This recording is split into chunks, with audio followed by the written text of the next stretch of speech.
From the campus of Eastern Hancock High School in Charlottesville, Indiana, welcome to Ninestar TV's Game of the Week, where tonight it is a rivalry matchup set up to be a good one. It's the Eastern Hancock Royals hosting the Knightstown Panthers. Good Friday evening, ladies and gentlemen. Alongside Jim Leisure, I'm Rob Conant. Thanks for joining us on Ninestar TV as the Eastern Hancock Royals hit Ednar Field, and they're getting ready in front of a great crowd on this warm Friday evening. Jim, if you love small school rivalries, these two teams are separated by just 7 miles. They're both 3-1 on the year. One team loves to run the ball. One team loves to throw the ball. Should be a classic game here tonight. No question. Again, like you just said, if you like small town Indiana football, this is what you want. You know, you mentioned, you think of like Duke, North Carolina. You know, two schools located, like you said, 7 miles apart. I think Duke and North Carolina are 8, but two teams that normally don't like each other. You take a look at some of the stats coming into tonight. Like we mentioned, both teams 3-1 on the year. Knightstown allowing just 69 total points. Eastern Hancock allowing just 86 points all season long. And like we mentioned, the Royals love to pass the ball, over 1,000 passing yards on the season. On the other hand, Knightstown nearly 1,000 rushing yards on the season. Yeah, I talked to Coach Doug Armstrong, the head coach at Eastern Hancock. I asked him for his keys of the game.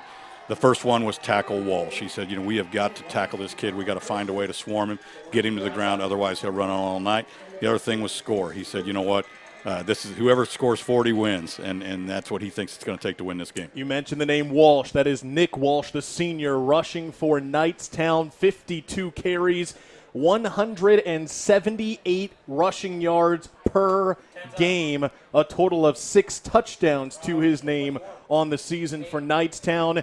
You got their junior quarterback as well, Chase Richmond. But again, you look at the numbers for Nick Walsh, 533 total rushing yards, one of 4 guys they go to, but he is the key for Knightstown this season. Yeah, and again, that's just after 4 weeks. I mean, 533 yards to some kid is a decent season, every now and then. So this kid's got it in 4 games, and he's definitely the focus of their offense. On the other side, you have Eastern Hancock. They love to throw the ball. They go through the air this season, and their quarterback, Houston Swan, 75 of 108, over 1,000 passing yards and 15 touchdowns to his name. Well, and again, 1,000 yards is a good benchmark for a quarterback in a season, and Houston has done it in 4 games. So this should be explosive. I agree with Coach. It's going to should be a shootout.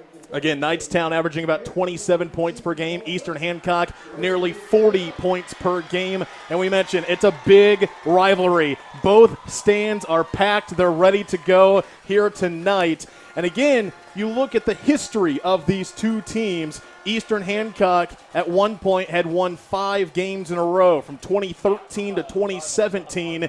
Overall, Eastern Hancock has that advantage, 21 wins to 18 for Knightstown. But it was the Panthers getting some revenge last year when these two teams met. Knightstown won 21-8. And so Eastern Hancock on their home turf will try to get the revenge back in 2019. Yeah, you don't want to sound cliche. It sounds like a cliche when you say throw the records up. But seriously, to coaches, those aren't cliches. Those are real things. When these two teams meet, it doesn't matter if one team's 0-4 and the other team's 4-0. This is a football game. These kids gear up all year long. This is circled in red. This is the ball game they look forward to. Eastern Hancock will kick off, as you see. Number 11, that is J.P. Fox. He's a wide receiver, but he's also a defensive back. He's also their kicker. This kid does everything for the Royals. And he's got a strong leg. He averages normally, I think, about to the 8-yard line. Now, I'm not saying that Coach Armstrong won't onside kick. I've worked with him for years. He will have a special teams play somewhere tonight. It may be an onside kick. It may be a fake punt. It may be a fake field goal. But he's got a strong leg, and he normally does kick it down to about the 5 to 8. You saw some of our views from the field tonight. You might see semis going in the background. If you've never been here to Eastern Hancock, it's literally a high school in the middle of a cornfield, and you got Interstate 70 in the background. So it'll be a cool atmosphere here tonight in Charlottesville, Indiana, as we're just about ready to kick off and get this game underway. Week 5 of high school football around the state of Indiana.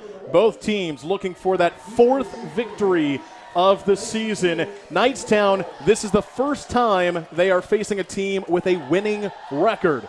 Eastern Hancock 3-1. 3 is the number of wins they had all season last year. Should be a fun one. Kickoff underway, and it is Mason Fields returning it from the 15-yard line, and he's going to be wrapped up near the 25-yard line. And here we go with Knightstown and their junior quarterback, Chase Richmond. He'll take the field, but again, it is a team that loves to run the ball. We'll be calling Nick Walsh's name a lot here tonight. Well, and the hitting's already started there. Number 14, Wes Kane, just absolutely with a great form tackle, just put a smack down on the ball carrier there. Thanks for joining us here tonight. A warm Friday evening in Hancock County. Game time temperature at about 87 degrees. First play of the game, they're going to hand it off to the right side. That is Nick Walsh. Breaks a tackle, gets across the 30-yard line on the far side of the field. Across the 35 already. A big pickup for Nick Walsh on the first play of the game. Well, it's just a little bit of a zone play where I call this kind of middle zone where his aiming point is just outside the tight end or where a tight end would line up. And then after that, he's just going to look at his blocks and cut one way or the other. That time he stayed outside and was able to get the first down. So they move the chains on the first play of the game. 1st and 10 from about the 37-yard line. Chase Richmond, quarterback, takes the snap, hands it off. This time it's to Ben Newby, and he'll pick up a couple of yards as he gets across the 40-yard line. Well, and that was just an old-fashioned ISO, the old deal where in the old days quarterback would be under center, you'd have a fullback, a tailback, they'd lead the fullback. You can still do that with two backs in the backfield as Knightstown is showing us here. You can still run old-fashioned football plays even though you're in a shotgun spread. Gain of about 4 on the play brings up 2nd and 6 just underway here at Eastern Hancock. Another handoff in the backfield. And another couple of yards. They say the ball is loose. Eastern Hancock says they have the ball. And they do. Eastern Hancock recovers a fumble, and the Royals will take over. Hard to see who gets it here. He gets hit pretty much after he crosses the line of scrimmage. I believe that was Newby once again, but there you see the ball came loose at about the 45-yard line, and the Royals were able to pick it up right there and then. Yeah, Reed Hedrick was a guy, number 74 is a guy who caused the fumble. So the Royals will take over, first turnover of the game, and now Eastern Hancock. They will run the ball on their first play of offense. I think that ball actually got loose as well. I did see the linesman on the top of the screen there motion that his, down, that he was on the ground, but it looks like the ball comes loose. Watch the Knightstown defenders. They start to react, and you'll see everyone scrambling for the ball there. You see number 6 or number 8 there diving on it, but the official at the top said he was down. So a gain of about 3 on the play. 2nd down for Eastern Hancock. Houston Swan, sophomore quarterback, in the backfield. Takes the snap. Another handoff, but they're going to go nowhere on that play. That was Sam Thomas, the big nose tackle there, just blowing up the center, getting into the backfield and wrapping up the ball carrier at the same time. That's a pretty good football play. That was Garrett Friesen on the carry, number 16. You get a look at Houston Swan again, only a sophomore, standing at 6'1", 190 pounds. But they're facing a 3rd and long situation here. 3rd and about 12. Swan looking to throw, rolls out to his left, being chased, has to throw it away, and it is caught at the 40-yard line by Caden Sotelo.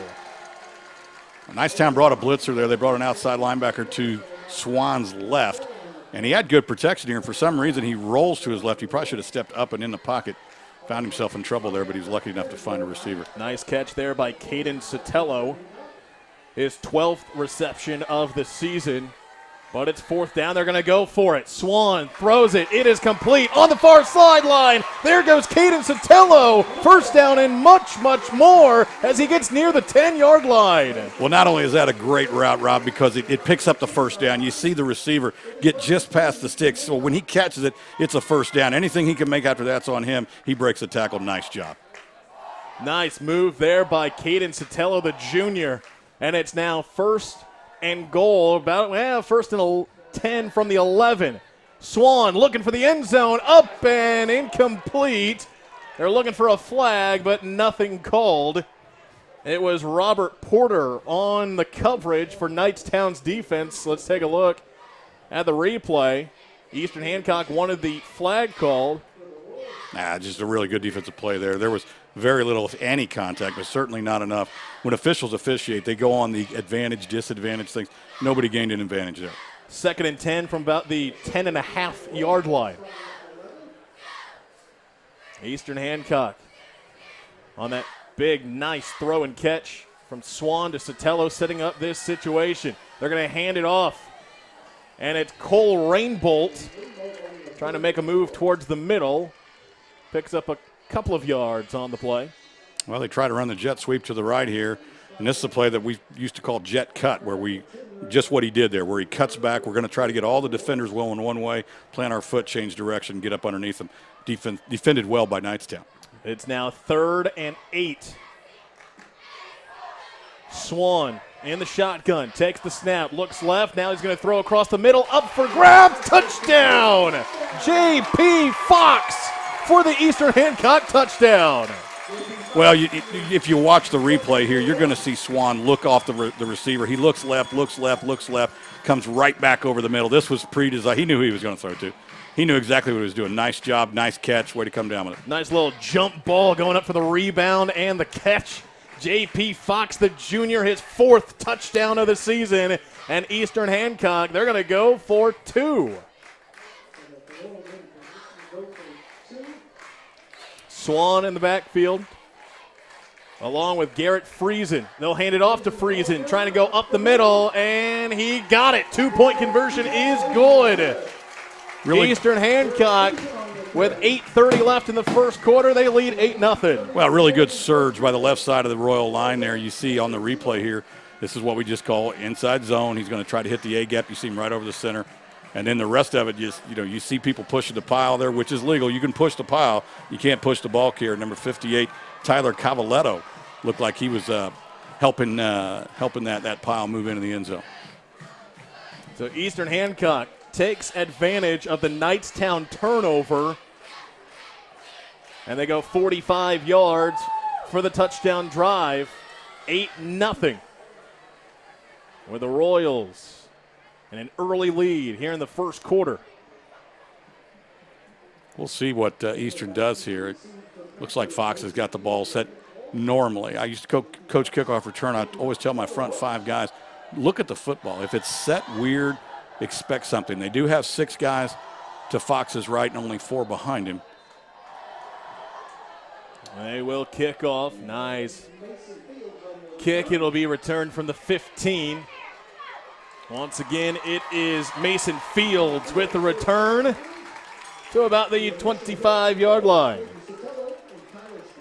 I think Caden Sotelo, number 7, is the first guy down there, kind of escorts the ball carrier out of bounds. A couple other Royals are there to clean him up.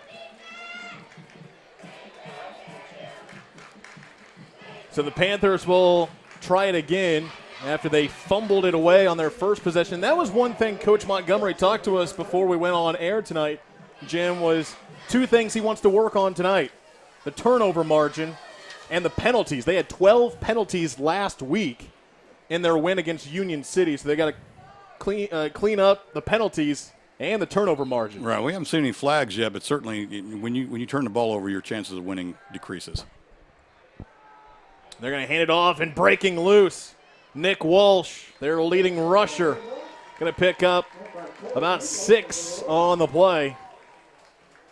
Well, I don't know if we get the replay here again, getting back. You have 2 backs, one on either side of the quarterback, and there's a lot of deception. As much as things evolve and everything is shotgun spread and people say, wow, this is a modern offense, it really goes back to almost to the old single wing where you're faking here and faking there and giving it to a guy over the top, and it's just regular football. They're just doing it from a spread set. 2nd and 4 for the Panthers. Under 8 minutes to play here in the opening quarter. Richmond. They'll hand it off once again to Walsh up the middle. And the senior, let's see if he picked up the first down. Let's take a look at the replay once again. Just another nice little handoff to Walsh up the middle. Busting a tackle, trying to get close to that first down marker, and they're measuring it. And it is indeed a first down for Knightstown. Well, really good job by Nick Walsh of keeping his legs churning and finishing the play. Well, we always say north. You want to go upfield, not backward. And he got that last little extra push, which was enough for the first down. Fresh set of downs for the Panthers. Trailing 8-0. Walsh once again bringing a pile of Royals with him to about the 45-yard line. Well, again, finishing north. Just, again, pushing the pile and just keeping the legs churning. Watch this as he takes 1, 2, 3, 4, 5 Eastern Hancock defenders with him. He got an extra 40 yards. Yeah. Just on his own. That's everything you tell running backs. Bring your own block. There's going to be times we don't block anybody, so you better bring your own block. Gain of 9 on the play brings up 2nd and 1. Richmond takes the snap. It's a high snap. Has to keep it himself, and now he's going to try to break loose on the near side. And he's going to be brought down hard by Connor Schultz, the senior linebacker. And it's a good thing Richmond was able to get out of there because that was destined to be disaster. Yeah, you talked about it with Coach Montgomery. He said when we win the turnover battle, we win the game, and that was almost another turnover. And nice job by Schultz. Does not get the horse collar tackle because he didn't grab the shirt. You see that called every now and then, especially in the last 5 years when they changed that rule. So good defensive form tackle there. So now they're at the 44-yard line, a loss of 2 on the play. They're going to hand it off to Walsh on the right side. Has a couple blockers. Turns the corner, and here he goes. Here goes Nick Walsh down the sideline. Nick Walsh will go to the house. Touchdown, Knightstown. Nick Walsh. Well, no surprise there. I mean, it's 3rd and short, basically 3rd and about 3. Who else are you going to give the ball to? Why not that guy? Great blocking on the perimeter. You see a great block there by number 7.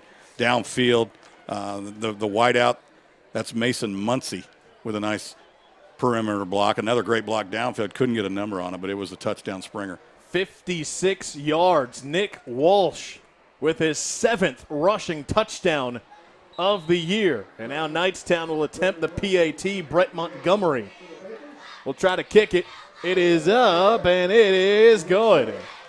So Knightstown answers right back with a touchdown, 56-yard rush to the house by senior Nick Walsh. It's now 8-7 here in the first quarter. Well, a couple of big plays, really. Eastern Hancock was faced with a 4th and 4, whatever it was, and came up with a big play all the way down the 11-yard line. And it looked like Knightstown was starting to lose a little bit of their offensive momentum. The bad snap, the scramble by the quarterback, and then, boom, right back you go to Nick Walsh, your guy. And he just takes it to the house, so 8-7. What did you say earlier? First one to 40 might win this game. It's looking like that already. Yeah, that 40 may not be enough. We'll see. Again, Coach Armstrong told me he thought both teams were very good offensively. Admittedly, he said defensively we're not where we want to be. And he said, and if Knightstown has any type of Achilles heel, it might be on the defensive side of the football. And he said this could be a 44-38 game. And he jokingly said first 1 to 40 wins, and we'll just we'll agree to that. First 1 to 40 wins. If it's the middle of the 3rd quarter, we'll leave. But obviously that's not going to happen. So it's been a while since we've seen either one of these teams score more than 40 points in a win. You go back to 2015, Eastern Hancock won against Knightstown 53-28 as a squib kick recovered at the 45-yard line by Eastern Hancock. Yeah, I don't think that was an onside kick necessarily. It was just attempting a squib kick, maybe something down by the 45-yard line, but then hard to get a number there. It looks like number 8 for Eastern Hancock jumps up there and grabs that. Was Tyler Spear, I believe, who just jumps up and says, you know what, we'll take it right here. So Spear with the recovery. The Royals will take over after that 45-yard touchdown drive there last time. It was capped off by an 11-yard touchdown from Swan to Fox. Let's see what the Royals do on their 2nd offensive possession of the night. 8-7 here in the first quarter. Royals in front. Swan looking to throw. Now he's going to have to run. Scrambles to the left. Still looking to throw. And he finds a receiver on the far side. Caden Sotelo breaks a tackle. Here goes Sotelo down the field, and he's going to score. Are you kidding me? 60 may not be enough, Rob. 55 yards on one play. Let's take a look at this. How in the world did Caden Sotelo break loose? First off, you got Swan having to scramble, throws on the run. Sotelo catches it at the 40. And there he goes. Yeah, basically made 4 people miss. Had a really nice downfield block, but a lot of that is him. And they're going to go for 2 once again. Swan looking to throw, and he's got it. 2-point conversion is good to J.P. Fox. 1 play, 55 yards. It's now 16-7. Eastern Hancock here in the first quarter. Well, and just because I know both coaches, I actually was an assistant coach for Coach Armstrong at New Palestine and Mount Vernon. And for 4 of those years, Coach Montgomery, the Knightstown head coach, was our defensive coordinator and then the offensive coordinator later at Mount Vernon. But it's funny to me, knowing these 2 men, that they're defensive-minded guys. And right now, it's all offense. It looks like a slot machine on the scoreboard. So just kind of weird to see these 2 great defensive minds come up with some great offensive plays. Again, I'm Rob Connick, Jim Leisure. We're up here in the broadcast booth. And for those that don't know, Jim, you mentioned your coaching history. You've kind of been all over the place, haven't you? I have. I started at Chittard, and I was there for about 8 years. And then I was at New Pal for about 8. And then, honestly, after that, it became a little bit of a traveling circus. Went to Noblesville, Lawrence North, Beech Grove, and ended up in Mount Vernon. So you know what you're talking about. You know what? I thought I did at one time. I'm sure there are some parents who would vehemently argue. Eastern Hancock getting ready to kick off once again. What a start to tonight's game. 16-7. Eastern Hancock with the lead. And they'll kick it away once again. This time it'll be Nick Walsh with the return. Gets it to about the 30-yard line. Got tripped up there by Caden Sotelo. This kid's everywhere. Obviously, 2 big receptions, 1 for a touchdown, but comes in as a really nice kind of ankle tackle here in the open field. And, why not put Walsh back there? I mean, seriously, I mean, he's your best guy. You want to put the football in his hands any way you can get it to him. We mentioned Nick Walsh, leading rusher, leading receiver, does a lot on defense, and he does a lot for Knightstown. Yeah, there's a timeout on the field, and honestly, I don't think either team took it. On a night like tonight, it's not uncommon for officials to add an extra timeout. A lot of times at the midpoint of each quarter, they're going to basically have a water timeout. And, the truth of the matter is the officials need water too. Yeah, because they're running up and down the field just like these players are. So, we've been very lucky, I think. The first 3 weeks, the weather was fantastic all across the state.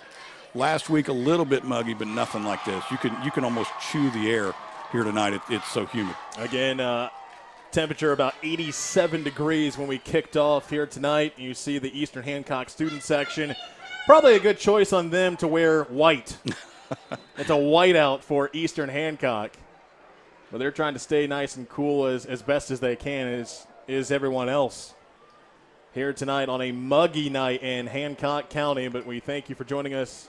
Week number 5 of high school football around the state of Indiana. Again, both teams coming in at 3-1 on the year. Knightstown will take over at the 30-yard line, and they're going to hand it off. This time it is 25, Ben Newby. Flag on the play, but Newby gets tripped up near midfield. We'll see what the penalty is, though. Now, the umpire's already indicated a hold. It's just a matter of where the hold came. But that'll be a spot foul. It's past the line of scrimmage, so it'll go from the previous spot, I believe. We'll see if we can find it on this replay. Newby with the handoff. Yeah, probably right there. Yeah. Yeah, number 21 was being held. He gets tackled. You see it.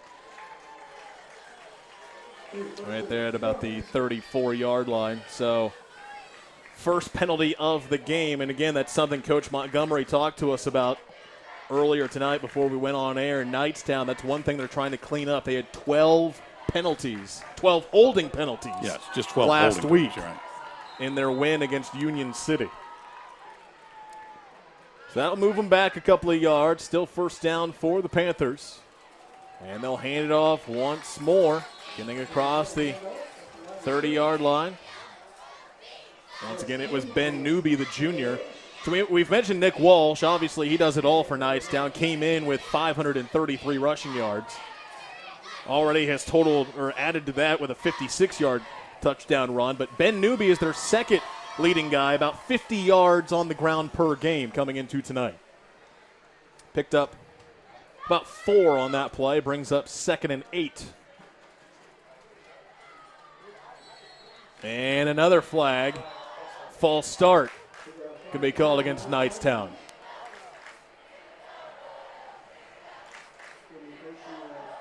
That's just about, it could be somebody lined up in the neutral zone too. We'll see.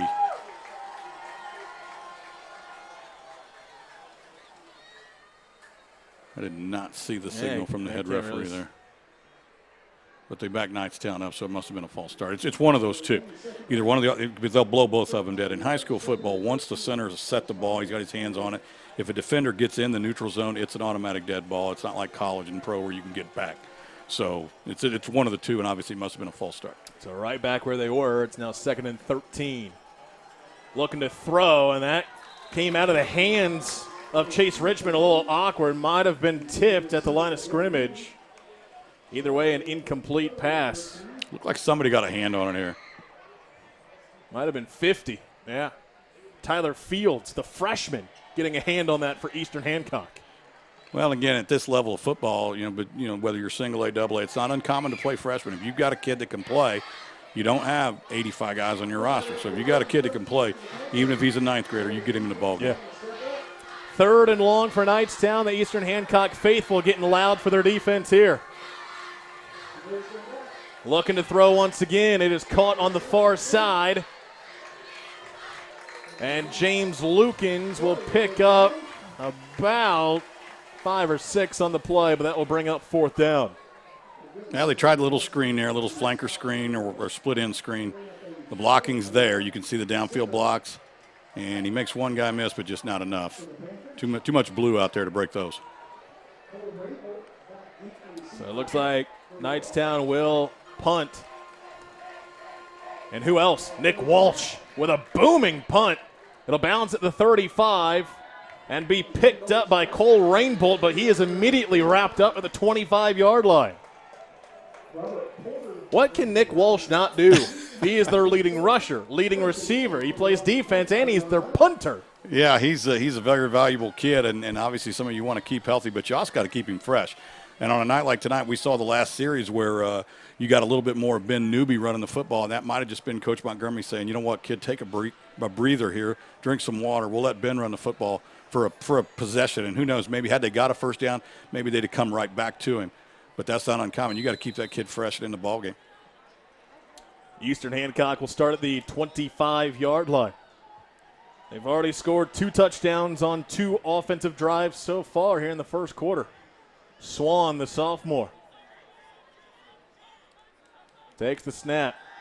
Looks left, throws left, but it's incomplete. Caden Sotelo was the intended receiver, but the throw looked a little short. I think there was a little miscommunication there because Sotelo went deeper than where Swan was throwing the football. So I also noticed, too, Knightstown has changed their defensive front. You see this here again. And Sotelo's still running deep. So, yeah. But Knightstown started in a 3-3 where they have a nose man and 2 defensive tackles over the tackles and 3 stack linebackers. Now they're going back to the 3-man front here. 2nd and 10 for Eastern Hancock. 3.5 to play here in the opening quarter. Swan throws it out to the near side. It's caught by Olivo. Victor Olivo, the senior, picks up about 3.5 on the play. Really nice open field tackle by Robert Porter here, number 87. It's the first reception of the night for Olivo, but brings up 3rd and long for the Royals. First time we've seen them in this type of position tonight. Swan scrambles out of the pocket, throws it forward. That is a loose ball. They're going to call it a fumble. If anybody would have called it an incomplete forward pass, it would have been the white hat. He made no indication.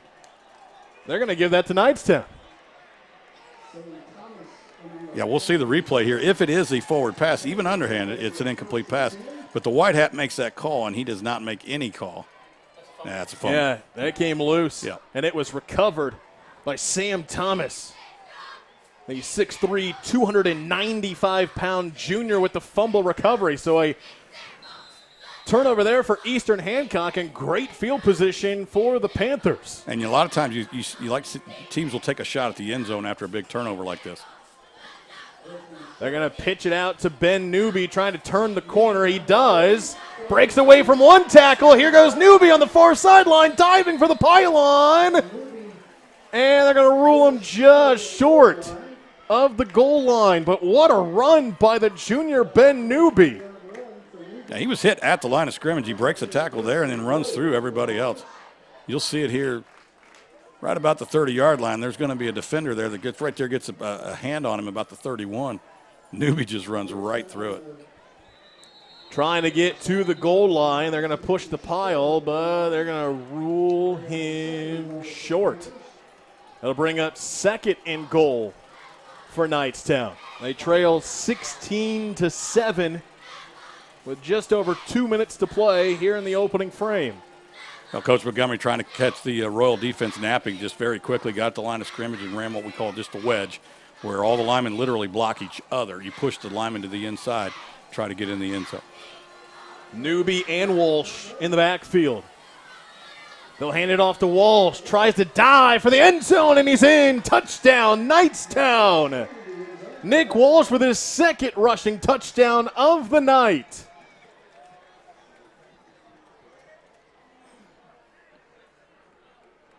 Watch him Superman dive for that end zone.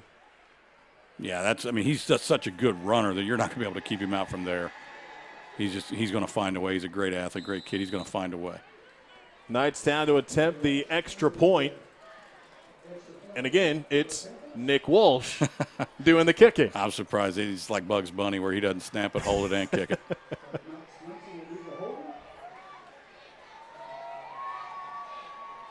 So they'll try the PAT. Hold, kick, and it is blocked. So they will not get the PAT. So that will make the score 16-13. Royals still in front with just under 2 minutes to play. Well, and again, another rule difference between high school and college here. This try is no good in high school. The second the try is over, it's done. It's blown dead. In college, he could have ran that all the way back, and a guy like Victor Olivo could have. I couldn't. I probably couldn't have gotten about 10 or 15 yards before I would have fell down out of exhaustion. But Victor probably could have went the length of the field for 2 points, but that's on a high school rule.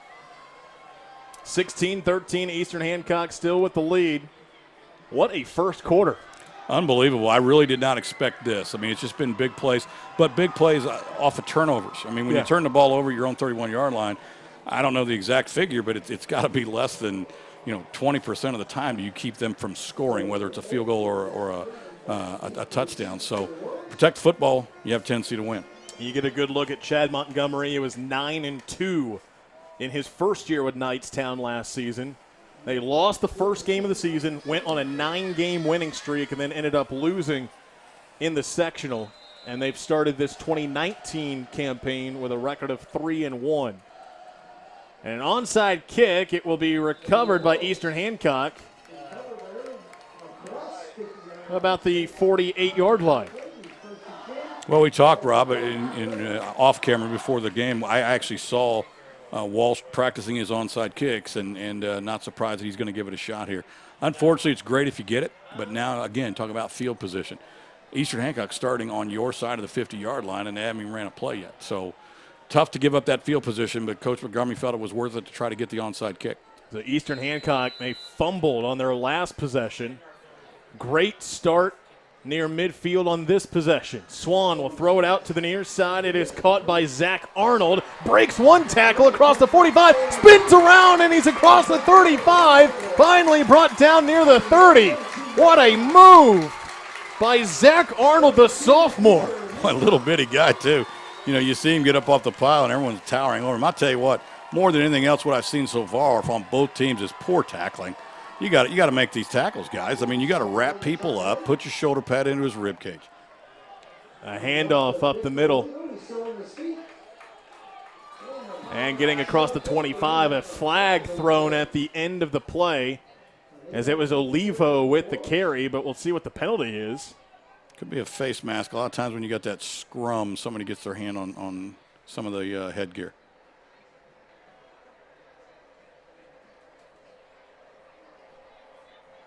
Assisting the runner against Knightstown makes no sense at all. It must be against Eastern.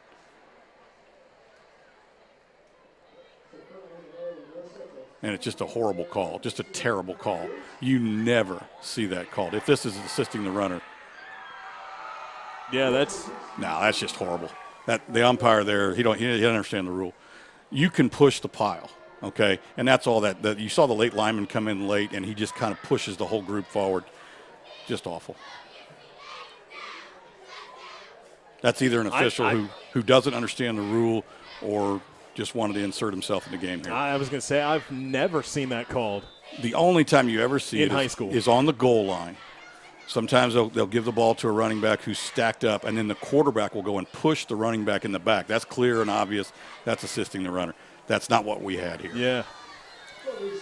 So, Olivo had a pretty nice run, but after the penalty, it'll be 2nd and 7. They'll hand it off to Olivo once again, and he gets across the 25-yard line, or right at the 25-yard line.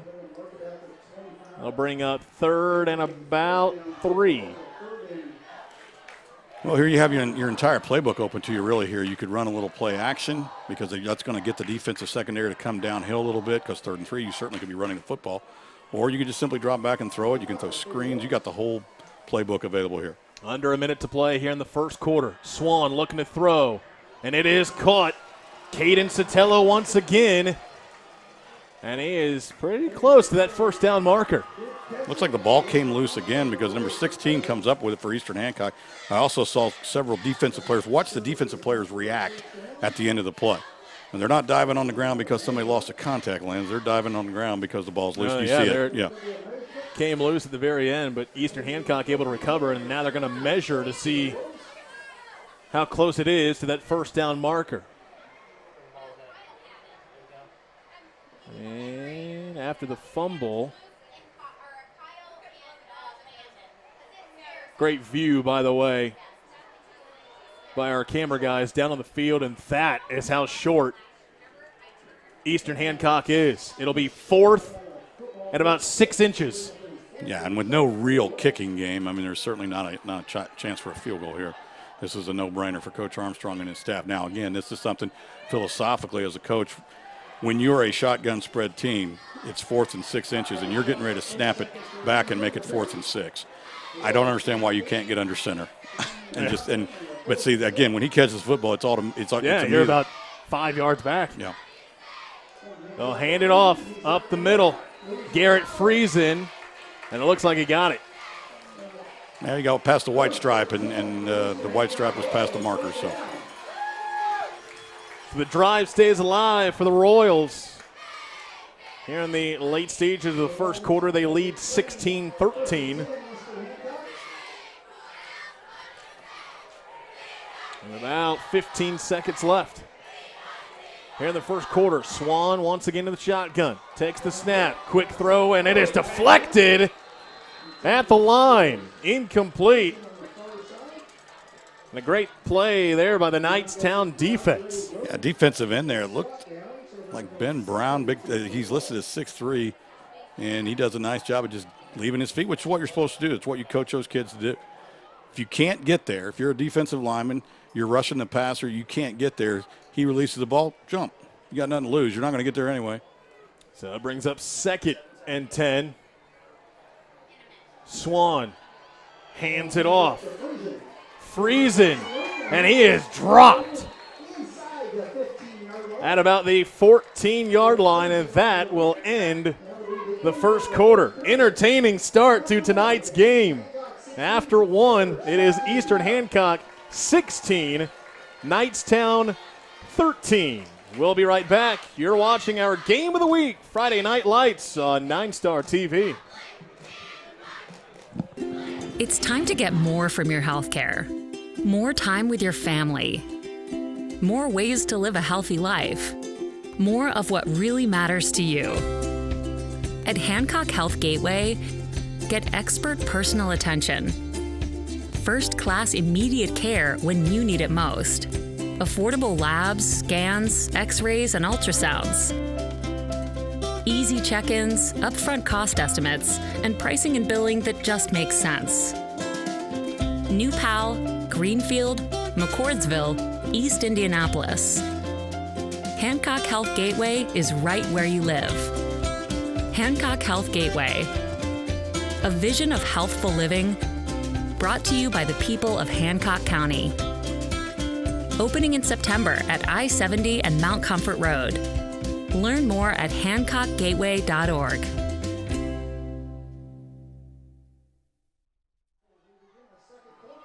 Welcome back to Eastern Hancock High School. Rob Conant and Jim Leisure with you here. The lights are officially turned on here at Ednar Field. As we're starting the second quarter, Swan with a throw across the middle. It is caught by Fox.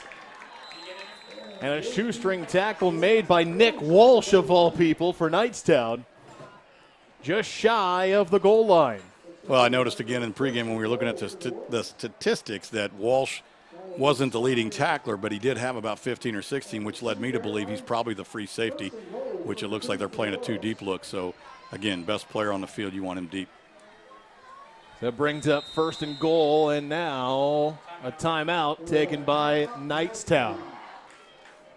Sun getting ready to set here in Hancock County. And once that sun sets, it'll finally start to cool off just a little bit. Look at that. Yeah. Sunset. Beautiful view. That's almost artistic. You know, Rob, you had mentioned, too, the traffic out on I-78. Been here for lots of games as a player years ago, and then as a fan and a coach. And a lot of the truckers out there, you'll hear them, use the air horn just because, I mean, I think they remember those days, those Friday night lights, just like the Kenny Chesney song. And as they're making their living here as adults, they look over and they probably wish they were over here. And you'll hear them blow the air horns 3 or 4 times a night, I promise. Just underway here in the second quarter. Eastern Hancock looking to add to their 16-13 lead. First and goal for the Royals. Houston Swan, the sophomore quarterback, already with 2 passing touchdowns on the night. Takes the snap. They'll hand it off to Olivo, and he is in for the Eastern Hancock touchdown. Victor Olivo, his second rushing touchdown. Check that, his first rushing touchdown, second touchdown altogether here in 2019. Well, they spread them out. They lined up in a spread formation and took some of the box defenders, as it were, for Knightstown out of the box, and just opens up the middle. And once again, they will go for 2. Quick throw out to the near side and in for the 2-point conversion. Zach Arnold once again. And Eastern Hancock adds to their lead. It's now 24-13 here in the early stages of the second. Well, it's just so hard to defend 2 or 3 yards, and especially when teams spread you out like that. Really good perimeter block out there, I believe, by Sotelo. But I don't believe, and I may have already said this, I can't remember, but I don't think Eastern Hancock has tried, even attempted, a kicked PAT so far this year. It's all two points. I talked to Coach before the game, and he said that basically they got a good kicker. He doesn't feel comfortable enough in his snapper and holder. And you got to get that thing off in under 1.5 seconds, otherwise it's going to get blocked. So if you're too slow, too inconsistent on the snap and the hold, there's not even any sense in trying it.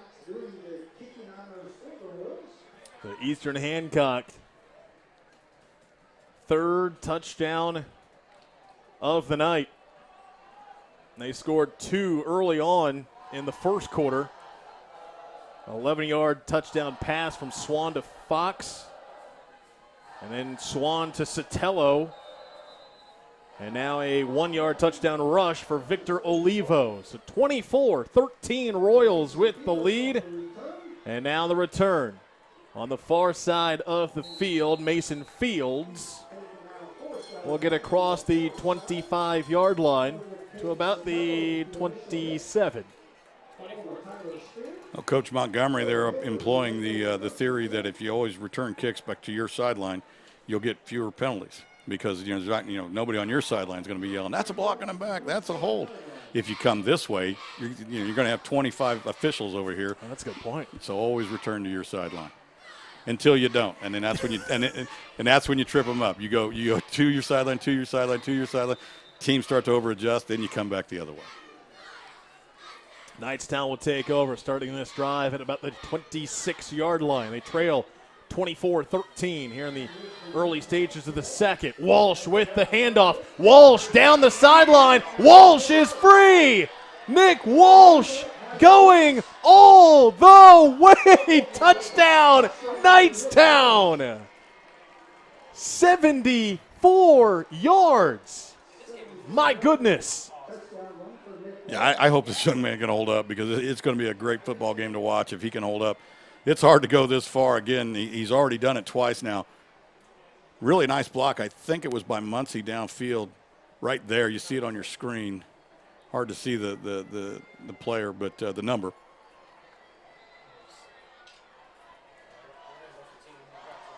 And you got to give number 5, Cole Rainbolt, some credit. He hustled all the way down and never gave up on the play and just could not make the tackle. Nick Walsh with all 3 touchdowns tonight for Knightstown. They'll go for 2, and getting into the end zone conversion is good for James Lukens. And so it's just like that, 24-21. Well, a little bit of a mishandled snap there, but it actually it almost put everybody offensively and defensively kind of off their rhythm and off their timing, and just enough for him to punch it in. So now Knightstown kicks off. They've done a short squib that was taken immediately by one of the front 5 and gave up great field position. And then they tried the onside and didn't get that. And so they've given up great field position twice. We'll see whether or not this time they try to kick it a little bit deeper. If you like offense and you like big plays, this is the game to watch.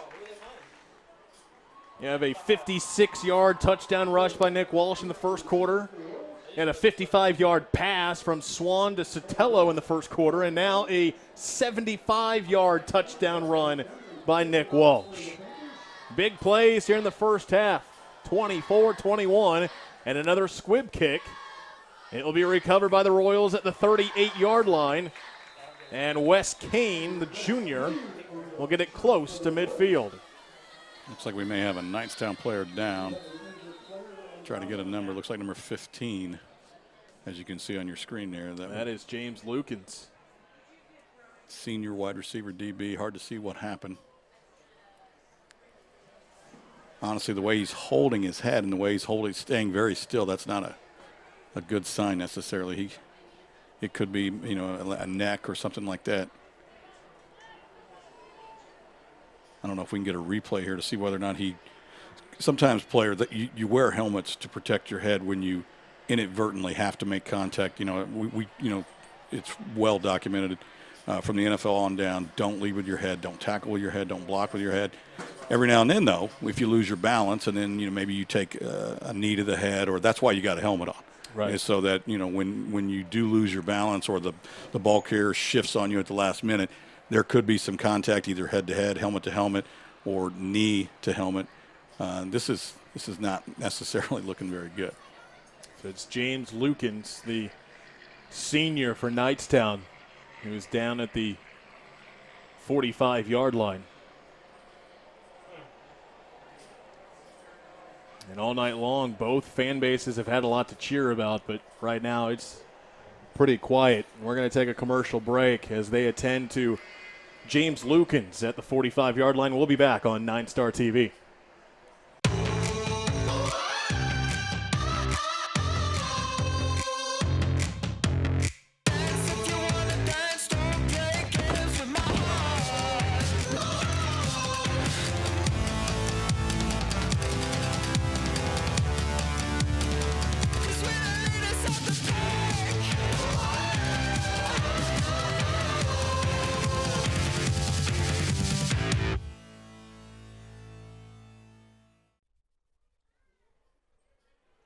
Welcome back to Eastern Hancock High School. Rob Connett and Jim Leisure. You see the good news, James Lukens is up on his feet, walking on his own.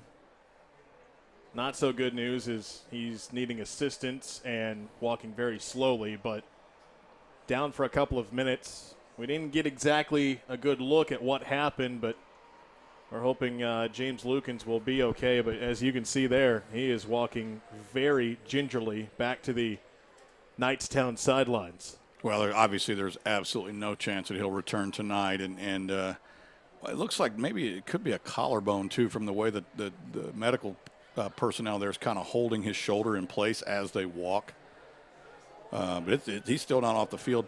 And honestly, they really need to get him off the field. They can't just get him over the white line. They need to get him all the way out of the bench area so that, if the ball goes out of bounds over there. So, but the good news is that he's up. And initially when he wasn't moving and they weren't moving him, I didn't feel good about it. So I feel better about it now. So we'll try to get an update if we can later tonight on James Lukens as he is taken to the Knightstown sideline. We'll get back to action. Eastern Hancock, Swan looking to throw, and there was miscommunication on that play because Zach Arnold did not even turn around to look at the ball heading his way. Yeah, they motioned him out of the backfield to what we call an empty set, and again, it was as if he was in the wrong huddle because everybody knew the ball was going to him except for him because you could see the downfield people blocking. They knew it was a screen behind the line of scrimmage. It's okay to block. And like I said, it was almost as if everybody had a secret and nobody told him. 2nd and 10 after the incompletion. Eastern Hancock leading 24-21 in a very entertaining first half here tonight. Swan looking to throw across the middle. It is caught right near the first down marker. And a nice catch there by O'Neal. First time we have called his name tonight. Landon O'Neal, the sophomore, with the reception. Really good protection there. You see on the replay, really good pocket. And they spot him just shy. Yeah, that's not a very friendly spot if you're an Eastern Hancock fan. 3rd and short at the 43-yard line. Swan will hand it off. Zach Arnold breaking loose. Here goes Zach Arnold. Touchdown, Eastern Hancock. Well, Knightstown brings a blitz. It looked like it was from the secondary. And once Arnold breaks that, gets past that linebacker depth now because that blitzer, he just replaces the blitzer. You see the linebacker come right there, picked up nicely by the center, and then watch this explosion. I mean, he just puts it in another gear right here and just squeezes right through the Knightstown defense. It's almost as if he found another gear.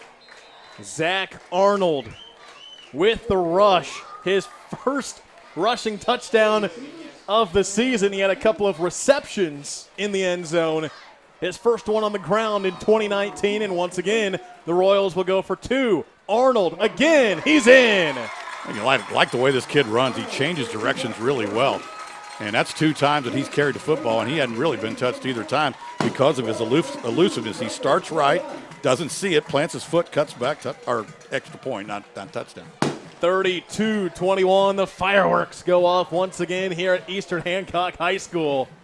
What an entertaining first. You were talking about first one to 40 to win. We might get to 40 before halftime. Are you kidding me? We may get to 50 by halftime. There's 10 and a half minutes to play in this quarter, and it's just big play after big play. Neither team has really gone on a sustained drive, 8, 10, 12 plays. It's been 2 plays, touchdown. 1 play, touchdown. Yeah. Just big plays. So at some point, the 2 defenses on both sides really need to step up because defensively, right now, this is getting almost embarrassing. Offensively, brilliant. Absolute, almost perfection. For Eastern Hancock, 11-yard touchdown from Swan to Fox, 55-yard touchdown from Swan to Sotelo, a 1-yard touchdown rush for Victor Olivo, and now a 43-yard touchdown run for Zach Arnold.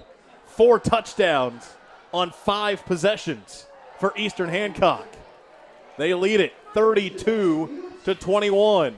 Fields with the return, brought down at the 25-yard line. That was number 14, Wes Kane was the first one in there. There was another Royal defender as well.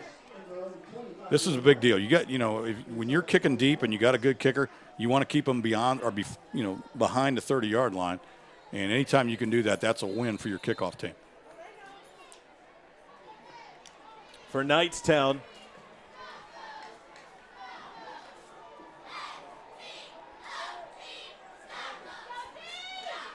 three touchdowns on the night on 5 possessions. Here on their next possession, it's Newby with the carry, but he is brought down, and there's the flag. This could be, again, either a hold on the perimeter on the block, but it almost looked to me like it could have been a face mask out there on the tackle. Too. Yeah. We'll see what I think they're going to call horse collar, actually. Let's see if we can check it out on the replay. Newby trying to turn the corner, and he was brought down by Connor Schultz. And we'll see what the indication. Actually, kind of looked like they both got each other's face masked a little bit. Yeah. I saw the lines with the man who threw the flag. No, it's face mask. Okay. It looked to me like he pulled on his shirt collar. But it is the 5-yard variety. So the penalty against Eastern Hancock. Been a pretty clean first half so far. Penalty-wise, certainly. It's been a great football game to watch. Yeah. I mean, you're certainly not going to – there won't be anybody at the ticket window wanting their money back after this one, I don't think. It's a 1st and 5 after the penalty. Richmond hands it off once again. And the ball came loose. Let's see who has it. Eastern Hancock says they got it. It's going to be close. It looked like the ball carrier was able to get it just right at the end. And then you saw the blue shirts kind of slide in. But there's a fight going on down there. There's people pulling and tugging and trying to get the corner of the football, the point, so you can pull it out.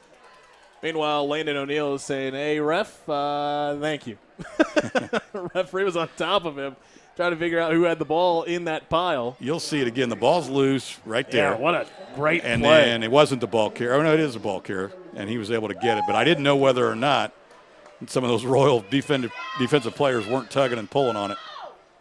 So they did recover the fumble, but a gain of nothing. It's now 2nd and 5 from the 30-yard line. Richmond looking to throw. He's going to be brought down in the backfield. Big Tyler Vandervliet with the sack. Watch this. If we get the replay here, this guy is getting double teamed. He's the defensive end. He's getting double teamed. He fights. Triple teamed. Yeah, triple. And just, wow, you talk about desire. We used to run a drill called desire. And it would start with a defensive lineman down and one offensive lineman blocking him. And then if that guy lost him, the second one came in. And then if those two lost him, then a third one would come in. That's desire drill. That's why you run the drill. What a play. Vandervliet, the senior, his 6th tackle for loss, and he's now got 4.5 sacks on the season.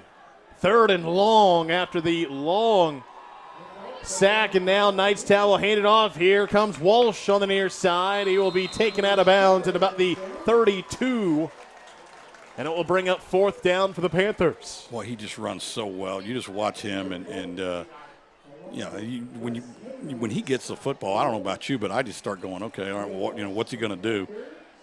It gives Coach Montgomery an option here. It's going to be 4th about 3. I just love watching him. It almost looked like he was about ready to squirt through there. There's a lot of blue shirts there. Yeah.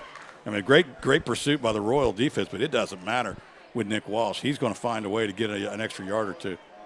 So Knightstown, they're going to go for it here on 4th and 3 from the 32-yard line, and the snap is over the head of the quarterback. Ball will be recovered by Richmond, but Eastern Hancock is going to take over and have fantastic field possession on their next possession. Well, as if we needed another big offensive play here. We're starting to drive at the 16-yard line. Again, it's hindsight's 20/20. When a lot of this stuff, the shotgun spread started coming into high school football about 10 years ago, I didn't like it because of this big reason right here, and that is the bad snaps. These are high school kids. They're not professionals, and big plays like that can sometimes kill you. Eastern Hancock will start inside the red zone. They're going to throw it on the near side, complete to Cole Rainbolt.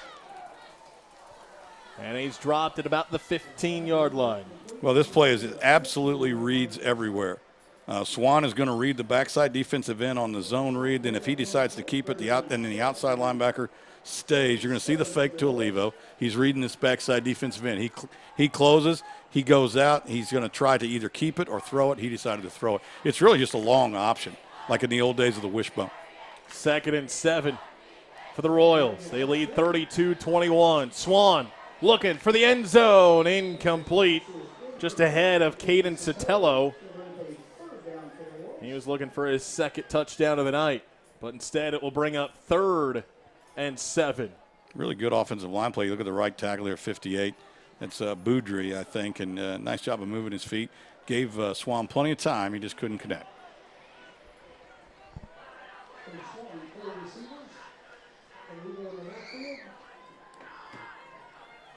Handoff up the middle. Looked like Olivo once again with the carry up the middle, but it will bring up 4th down for the Royals. And Victor Olivo is a really nice football player, don't get me wrong. But when he goes up the middle like that and gets hit at the line of scrimmage, it's different than when Nick Walsh does it. Yeah. Walsh just finishes it. Victor's not, I don't think you look at Victor, he's not a real big kid. He doesn't have the strength and the leg drive that Walsh does. Closing in on 7 minutes to play here in the second quarter. Swan looking, and it is incomplete, and it will be a turnover on down. So what a defensive stand. Absolutely. For Knightstown. Yeah, for once, somebody has stepped up, and you got to give a ton of credit to the Knightstown defense because they were in a terrible position. Momentum, all that stuff, and that's real stuff, especially to high school kids. 1st and 10 at your own 16-yard line, and you hold. So hats off to the Panther defense. So it will remain 32-21. Knightstown gets the ball back after a turnover on downs by Eastern Hancock. Richmond will hand it off. It's Newby going to the far side, turns the corner, and here goes Newby. 1st down and more. All the way to the 35-yard line. Well, again, it's perimeter blocking, and that's what I mean by that is the wide receivers. You tell your kids, listen, if you can't block, you can't play. Every receiver wants to pat the ball thrown to him. Great job, 87. Robert Porter there, just downfield blocking. It starts with that. When you show me you can block, then I'll throw you the ball. Timeout taken on the field. We'll keep it here. 32-21, still plenty of time until halftime. What a game we have had here at Eastern Hancock High School. And it's been really the story of big play after big play for both teams. Without question, again, even the defensive stand there, that's a huge, huge play. When you give, I don't have the stats in front of me. I used to have all this stuff. I used to know all this stuff. But when you get the ball 1st and 10 at your own 16-yard line, I'll bet the other team scores 90% of the time. Yeah. To hold them out is just huge, especially in a ball game like this where it looks like every single possession is going to matter. This is almost like a basketball game. Yeah. Where both teams are going to get 52 possessions, and whether or not you convert your free throws or your turnovers is going to be a big difference. So Eastern Hancock will come back out on defense. Fresh set of downs for Knightstown at the 35-yard line.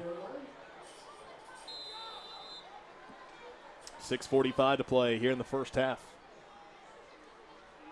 Richmond looking to throw, launching downfield, and it is out of the fingertips of the intended receiver. That was Max Muncie, who almost had a big-time play there. And good coverage provided by Olivo, number 88 back there, running stride for stride with him, but, just barely overthrown him. Good ball. Just overthrew him a little bit. 2nd and 10 for the Panthers. And again, coming into this game, we knew Knightstown was the running team. Eastern Hancock has been the passing team. But honestly, we've seen a good mix of both for both teams. Well, you got 2 really good head coaches and two really good staffs, assistant coaches. As a defensive coordinator, you go into every week and you identify based off film trade. I mean, all these schools trade films with each other on an application called Huddle. And so you know what they run and you know what their favorite plays are, and you look at max preps and you see their stats. And defensively, if you can take away their 3 favorite running plays, force them to run other running plays that they don't do well, that's your goal. Offensively, again, you want to be able to run your stuff regardless of what the defense does. 3rd and 7 for Knightstown. From about the 38-yard line. Richmond scrambling out of the pocket on the run, and he will go right to the sidelines. Picked up maybe 1 on the play, but great pressure there by the Eastern Hancock defense. Yeah, that was actually the nose man that time. Royal kind of shaken up a little bit. Again, he's not hurt real bad. Looks like it might be an ankle as he tried to stand up. Is that Vandervliet? Get a replay of Richmond scrambling. There's Vandervliet, number 60, got taken from behind. Yeah. You see him go down there. It's tough to say. A lot of times, again, you'll see people go on the back of the legs. Again, it's football, and there's bodies and there's collisions and different things. But when they come down on your shins, or your calves or your Achilles, it's quite painful. Oh yeah. It's almost like stubbing your toe. A lot of times you just got to lay there and let the pain go away and kind of bite your lip a little bit. So Doug Armstrong, head coach for Eastern Hancock, we'll see if his big time senior Tyler Vandervliet, he is being helped to the sideline. And he had that big sack on the last possession. Right. Well, that time it was the other two guys, really. I mean, it was 54, Levi Durham, and 51, Connor Knudsen, one or the other, was applying the pressure. And like you said, Vandervliet was just kind of trailing the play and just got rolled up on. 4th and long for Knightstown. And they will go for it, trailing 32-21. I think they're lined up and punt. Actually, they will punt it away.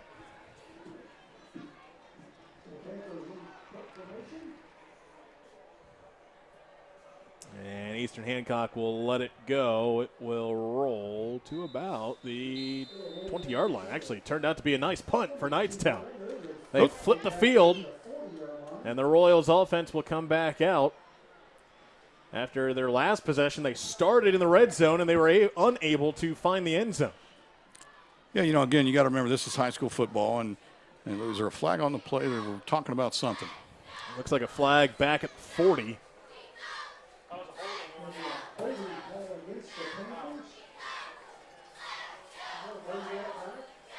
So if you're Coach Armstrong, you back them up. I don't think you take that starting field position. You don't want that roll.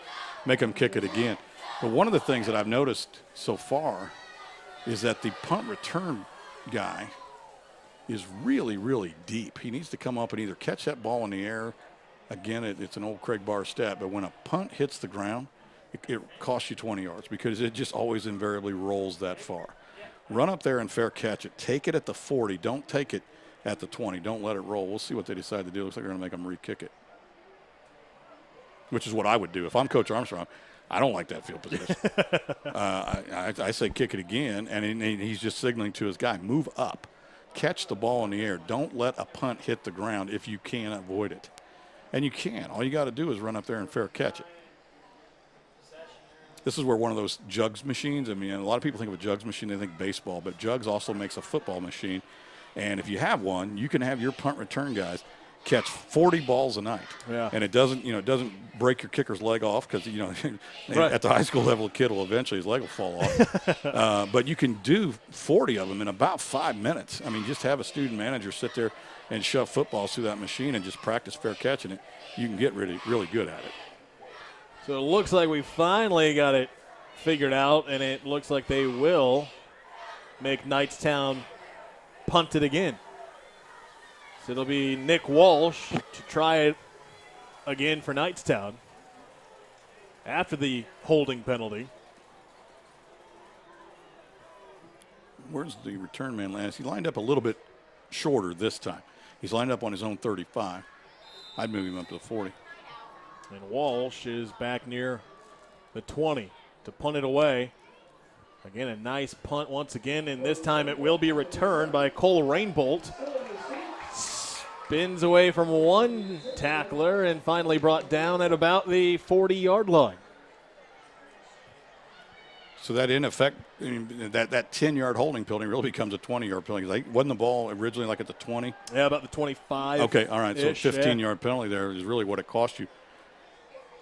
You can't hold. You just can't. And one of the things that I know that you laugh, you say, well, of course, coaches need to do a better job of sitting their kids down on a knee and actually showing them what a hold looks like and show them they're going to call this. They're not going to call this, but they're going to call that.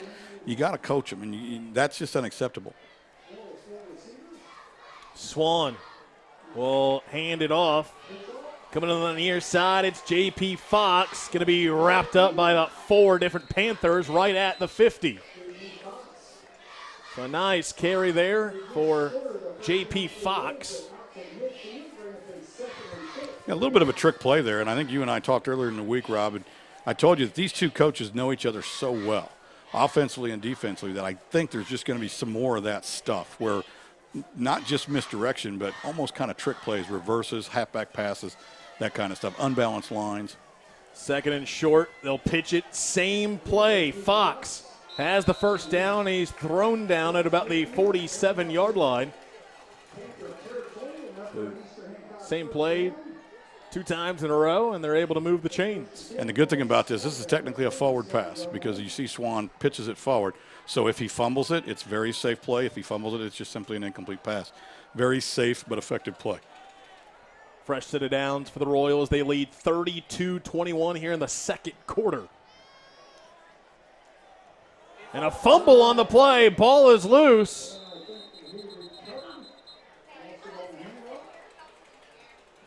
And the Royals did recover it. It bounced right off the chest of Zach Arnold, but he was able to recover.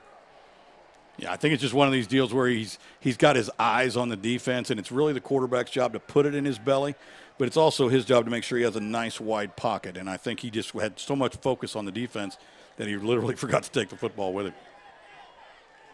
They're able to recover. No gain. 2nd and 10 for the Royals. Under 4 minutes to play till halftime. Swan throws it out. And a spin around move, but then immediately dropped. Was Zach Arnold once again. A really nice open field tackle there by number 52. That's Liam Okett. And a loss of about 2 or 3 on the play. 3rd and long for Eastern Hancock. So both teams, we had explosive plays, and now last couple possessions for both teams have kind of been a little more quiet here in the second quarter. 3rd and 13. Swan looking to throw. Downfield, and it was tipped and incomplete.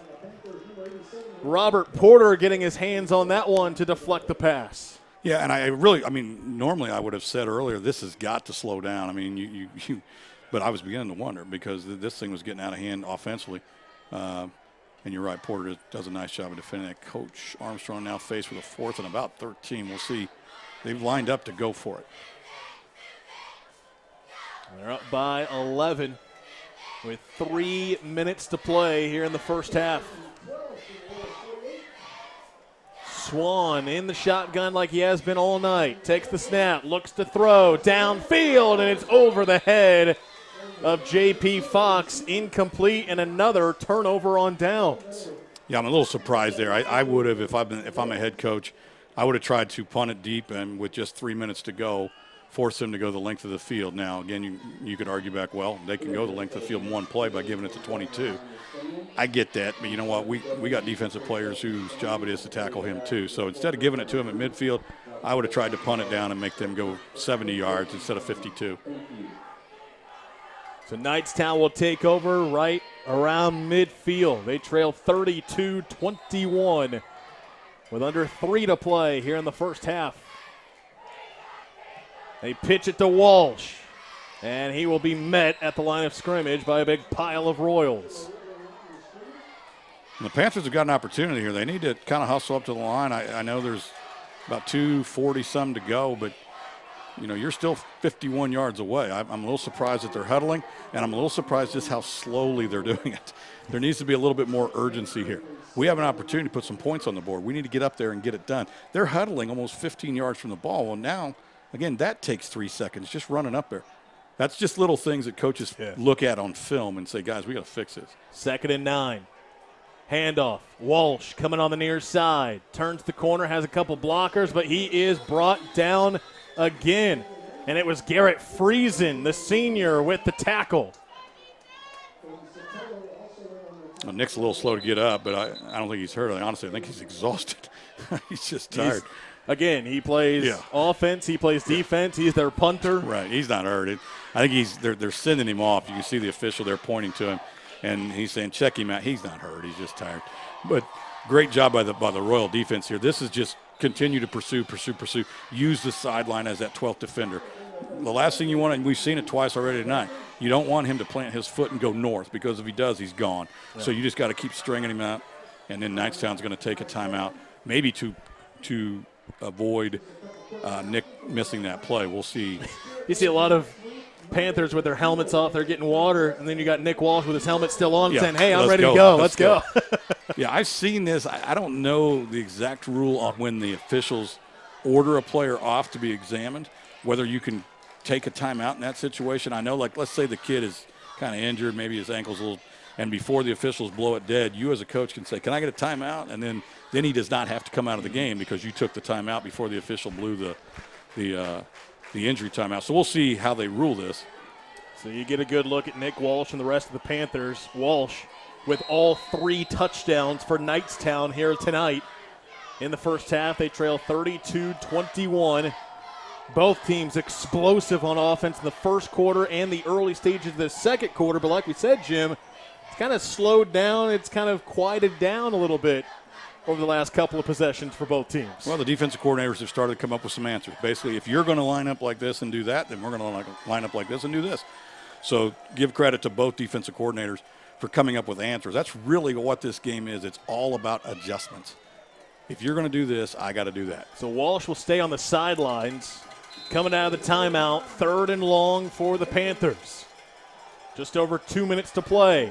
Richmond looking to throw, still looking, now rolls to his right, throws on the move, and it is picked off at the 35-yard line. Chase Settergren with the interception.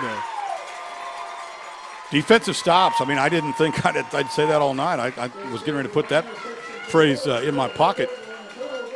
Really good job, though, by Settergren. Good pressure by the Royal D-line. They're only rushing 3. And makes a nice sliding catch right in front of the receiver. Looks like it's the old John Madden, 1 knee equals 2 feet. And if you get 1 knee in, you're in bounds. And, of course, in high school, you only need 1 foot in anyway. Settergren with his first interception on defense here this year. As for quarterback Chase Richmond, that is his 6th INT of the year. So the Royals will take over once again, and now the whistles blow, and it looks like we'll have another timeout. So another turnover. Second of the night for Knightstown. Gives Eastern Hancock the ball with just under 2 minutes to play until halftime, up 32-21. Well, and that is, I think, the 3rd and final. I heard the PA man say that it was the 3rd and final for Knightstown. I think that's just Coach Montgomery taking a timeout, and again, he's just going to water his kids. He's going to remind them to stay deep, although I've been calling games all year long, high school and Anderson University, and I can't tell you how many times in this situation, 1:55 to go, how in the world does a guy get totally behind the entire secondary? It's like, good gosh, fellas, you got to back up. What do you think they're going to do, run a dive? There's less than 2 minutes to go. They got to go 60 yards. You may want to back up a little bit. So we'll see what the Royals do here. They've already had a couple of big-time plays for touchdowns tonight. A 55-yard touchdown pass from Swan to Sotelo in the first quarter. A 43-yard touchdown run by Zach Arnold here in the second quarter. A throw across the middle is complete to Cole Rainbolt. Pickup of just a few. Second down for the Royals as that clock continues to roll. Yeah, and if you're Knightstown, again, that was great. You play back, they throw underneath you, you run up there and you make the tackle. And there's a whole bunch of those between there and the goal line. You're not giving up anything. Stay back, play smart football. 2nd and 8. Houston Swan in the shotgun, takes the snap. Looking to his left, launching downfield. It is caught. It's Rainbolt down the sideline. There he goes. Touchdown, Eastern Hancock. Yeah, I wish I would have thought to say something about staying deep. I blame myself for that. How does that happen? I mean, there's less than 2 minutes to go, guys. I mean, you got to, and I'm sure Coach Montgomery does coach his kids. Sometimes you just got to say, fellas, nobody gets behind you. He gets behind everybody. 68 yards to the house. Cole Rainbolt, his 4th touchdown of the season. And the Royals add to their lead here in the first half. Yeah, the only break I'll give is to number 6, Ben Brown, who was playing basically center field. He just couldn't get the angle on it. And they'll go for 2 once again. Olivo carry up the middle, and he is in. The Royals are rolling here in the second quarter. It's now 40-21. No, nice job. Again, Victor is not the biggest kid on the field, but he certainly keeps his feet running there. And, I guess if anything, if you're going to call assisting the runner, you would have called it there because he actually, one of the offensive linemen actually pushed Olivo, but no call, and it counts as 2 points. And that's a big deal, too. Every time you score a touchdown, if you can get that 2-point conversion, you're putting tremendous pressure on the other team. Yeah. I mean, now they're chasing points.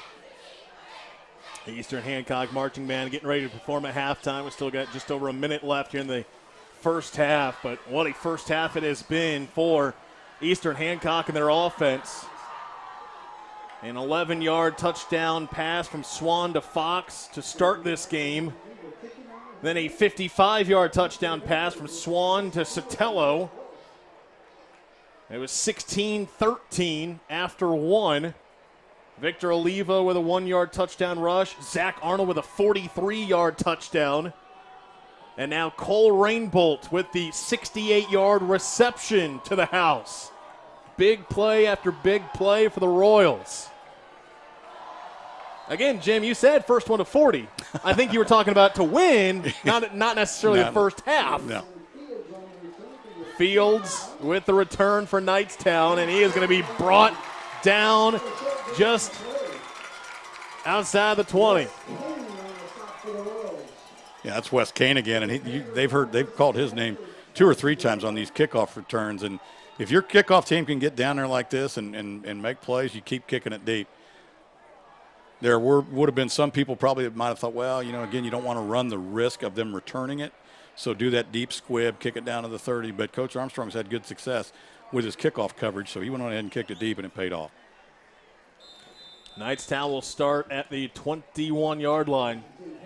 Now trailing 40-21. Here's Walsh with the carry. Going to pick up a few before he's dropped at the 25. Well, more importantly for Eastern and Knightstown both, but he dropped inbounds, and Knightstown has no timeout, so the clock will roll. Again, just good, really good pursuit. You see a lot of blue shirts at the football, and all they're doing is stringing it out. That's been their adjustment. They're saying, you know what, fellas, we're not going to play inside out. We're going to play basically outside in. You got to get outside and force him back because we got help coming back, but you can't let him beat you outside. 2nd and 6 for the Panthers.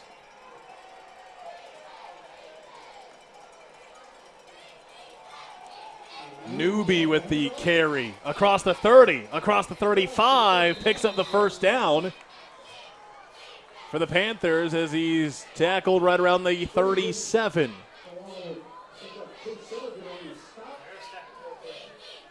And now hurry up for Knightstown. Richmond looking to throw. It is complete on the far side. First down and more across midfield. And that was Max Muncy with the reception for the Panthers. Well, you want to keep him in front of you. And in high school, the clock will stop when the changer's set, but he'll roll it here in a second. 2.5 seconds left until halftime. Looking to throw again. Scoreboard's at zeros. Launch downfield. It will be incomplete, and that will end the first half. My goodness. What a fun 2 quarters we've had so far. There's a flag on the play at the end. I think one of the Knightstown players must have said something. Oh, I don't think so. It came well after that. It's not going to be roughing the passer. It's a personal foul. It's an unsportsmanlike conduct, and Coach Montgomery's asking basically what he's saying is, what did he say? Now, this will be assessed on the kickoff at the second half. So you see the referee taking some time to talk it over with Coach Montgomery. Yeah, you see the flag on the 45-yard line. If it was roughing the passer, it would be on the other 45. Right. Plus, I saw him indicate the unsportsmanlike, and you'll see it here. So, yeah, looks like it was a matter of someone saying something as they left the field. And they will,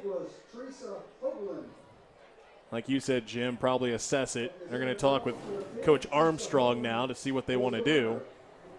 Although both teams are already to the locker room, so well, they'll probably have to take that penalty to start the second half.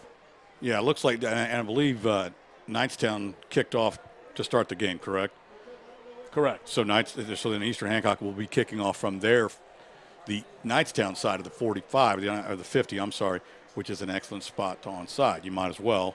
I mean, because even if you don't get it, they get the ball to 35. Every time we always got that penalty on a play after a touchdown or in this case at the end of the half, I always onside kick because you're kicking from the 45.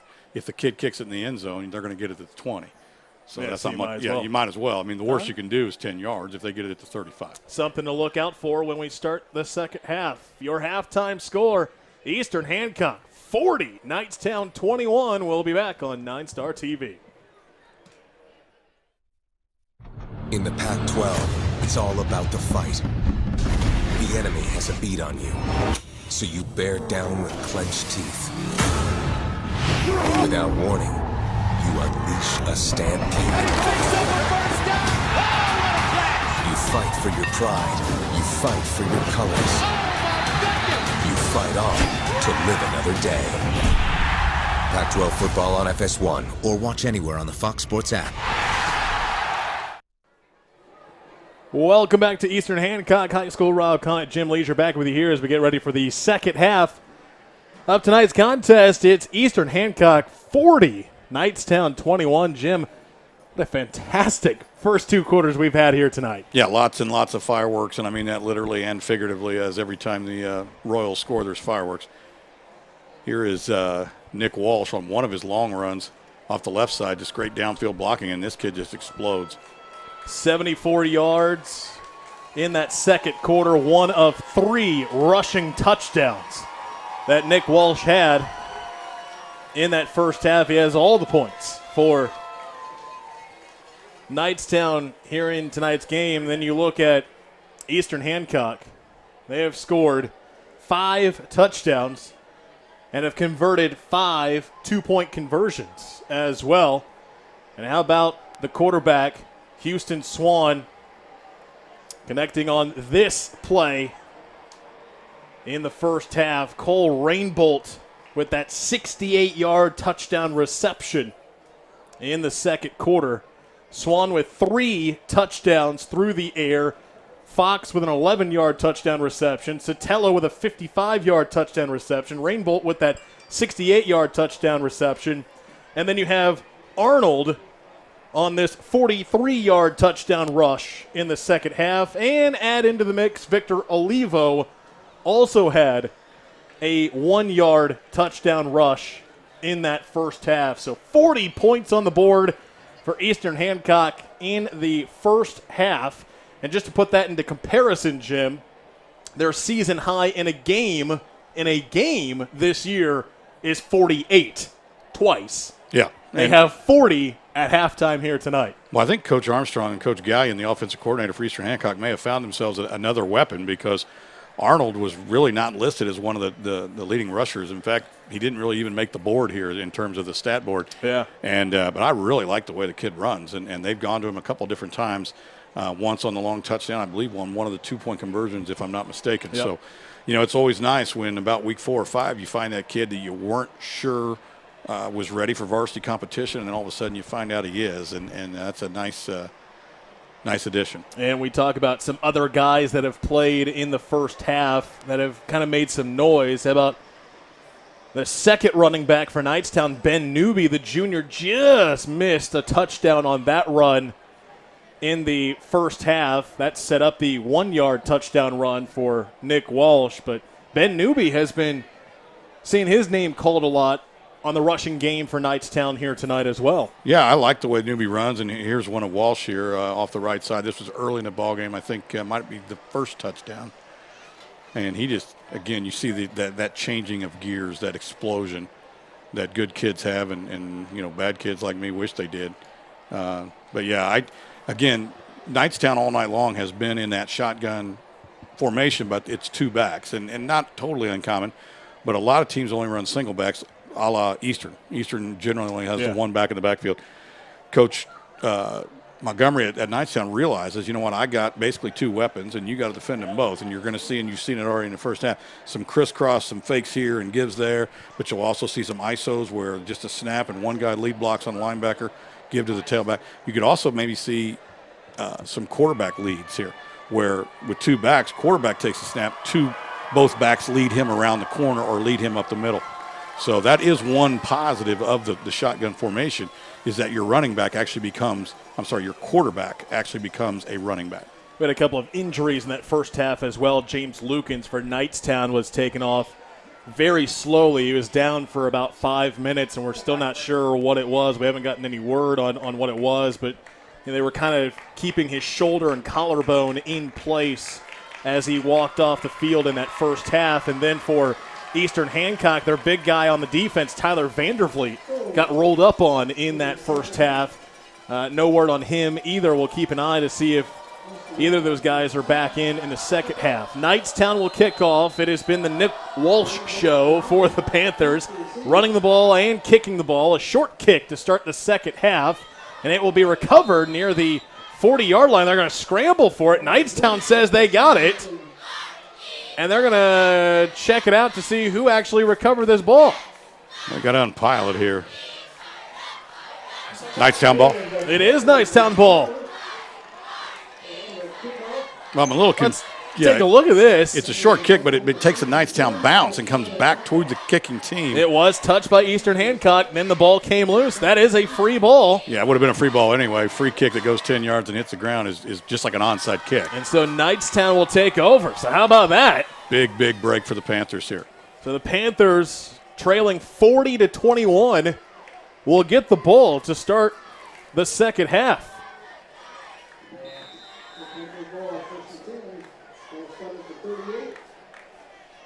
And so Knightstown will start near the 40-yard line. They'll give it to Newby on the first play. Check that, it was 22. That's actually Nick Walsh once again. Again, we have been calling his name a lot here tonight. 3 rushing touchdowns. One went for 56. Another one went for 74 in that first half, rather. And he gets the handoff to start the second half, a gain of about 5. Well, we may see a third quarter similar to the first quarter. I think some of the defensive assistance was the fact that both teams were, I think, a little tired. Both teams are fresh now, coming out of the locker room. We'll see if the offensive explosion continues. Richmond looking to throw. He's launching downfield, has a receiver. It is caught. It is a touchdown. Max Muncy. Second play of the second half, and Knightstown finds the end zone. Really nice ball there by the quarterback. I mean, he doesn't have the greatest throwing motion, but he certainly delivers a pass here. Good blocking, good pocket, and just delivers it right over the shoulder. Could not be drawn up any better than that. Chase Richmond, the junior, his 5th passing touchdown of the season. And for Max Muncy, his first receiving touchdown of the year. And now it looks like Knightstown will try the 2-point conversion. Yeah, and they're allowed to put the ball wherever they want it between the hash marks, and they've chosen the left hash mark. So it's Richmond in the backfield along with Nick Walsh trying for 2. Richmond rolls to his right, looking to throw, and it is incomplete. He was looking for Robert Porter. So the 2-point conversion is no good. But Knightstown, they recover the kickoff. And 2 plays later, they find the end zone. It's now 40-27. Yeah, not really an onside kick. It was just one of those kind of short pooch kicks. And again, if you're Eastern Hancock's return team, you got to move those guys up. And you cannot let that ball hit the ground. Footballs that hit the ground have a tendency to take really nasty bounces. So we'll see who kicks off, as Knightstown has had a couple different people kicking off. And we'll see how they choose to approach it. Maybe they can kick off and return again. Yeah, this is it. It's going to be Nick Walsh again.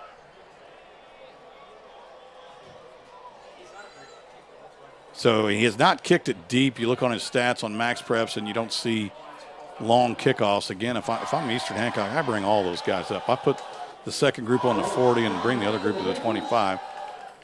So Walsh to kick off again. This time puts a little more mustard into it. It is returned from the 29-yard line. And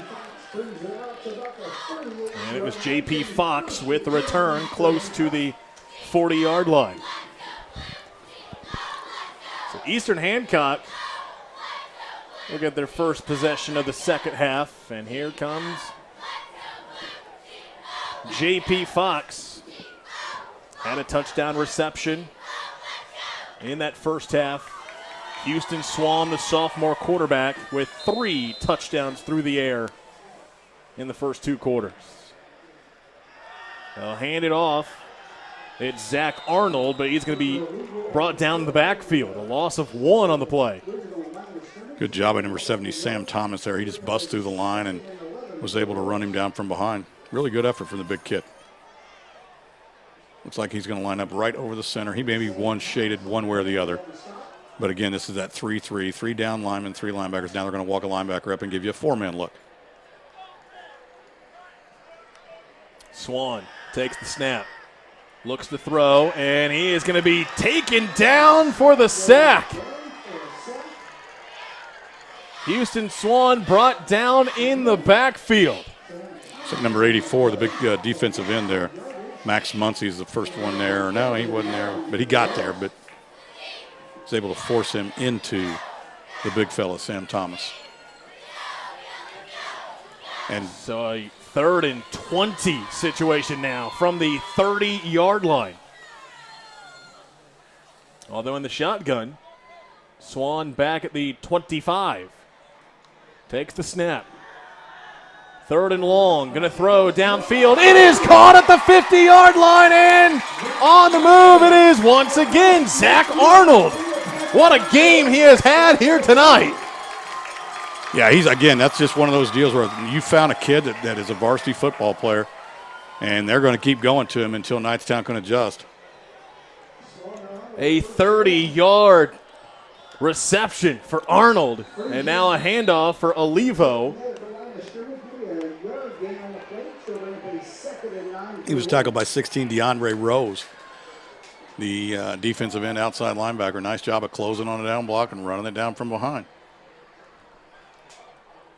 Gain of 1, 2nd and 9 now for Eastern Hancock, leading 40-27 here in the 3rd. Swan throws again. It is caught once again on the near side. This time it was J.P. Fox with the reception. Yeah, both teams, like I said, they're well rested. This third quarter is going to look a lot like the first quarter. Again, it's been the passing game that has worked for Eastern Hancock tonight and all season long.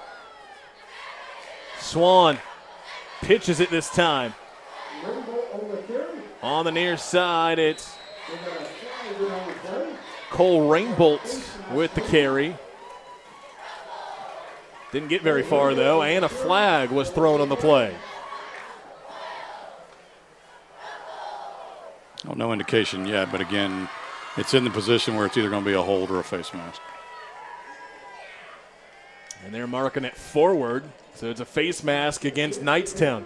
Again, that is something we've talked about all night long, Jim, something that Coach Montgomery mentioned to us earlier tonight when we were talking to him during pregame warm-ups. Penalties has really hurt Knightstown all season long. And a big one there. Fresh set of downs for the Royals. Swan looking to throw. He's going to find to the corner of the end zone. It is through the hands of Caden Sotelo. He almost had his 2nd touchdown of the night.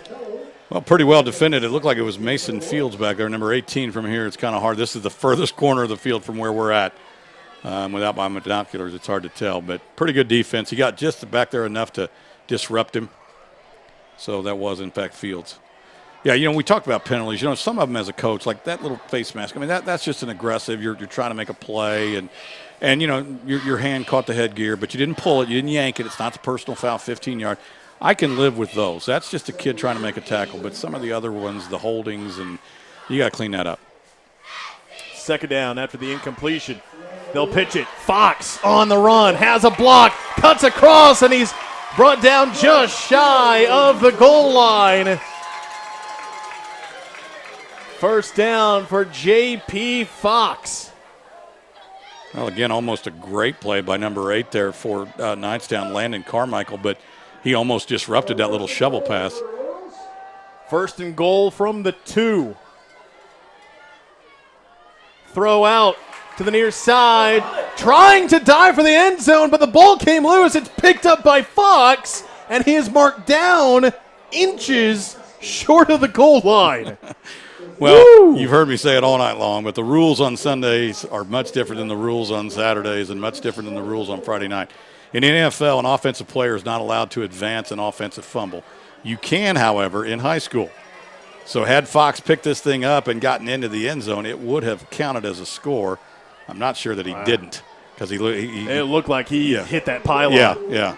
Instead, they ruled him just short, so it's now second and goal from about 6 inches away. But again, we're going to snap it 5 yards deep. I don't understand why you don't get under center and just score.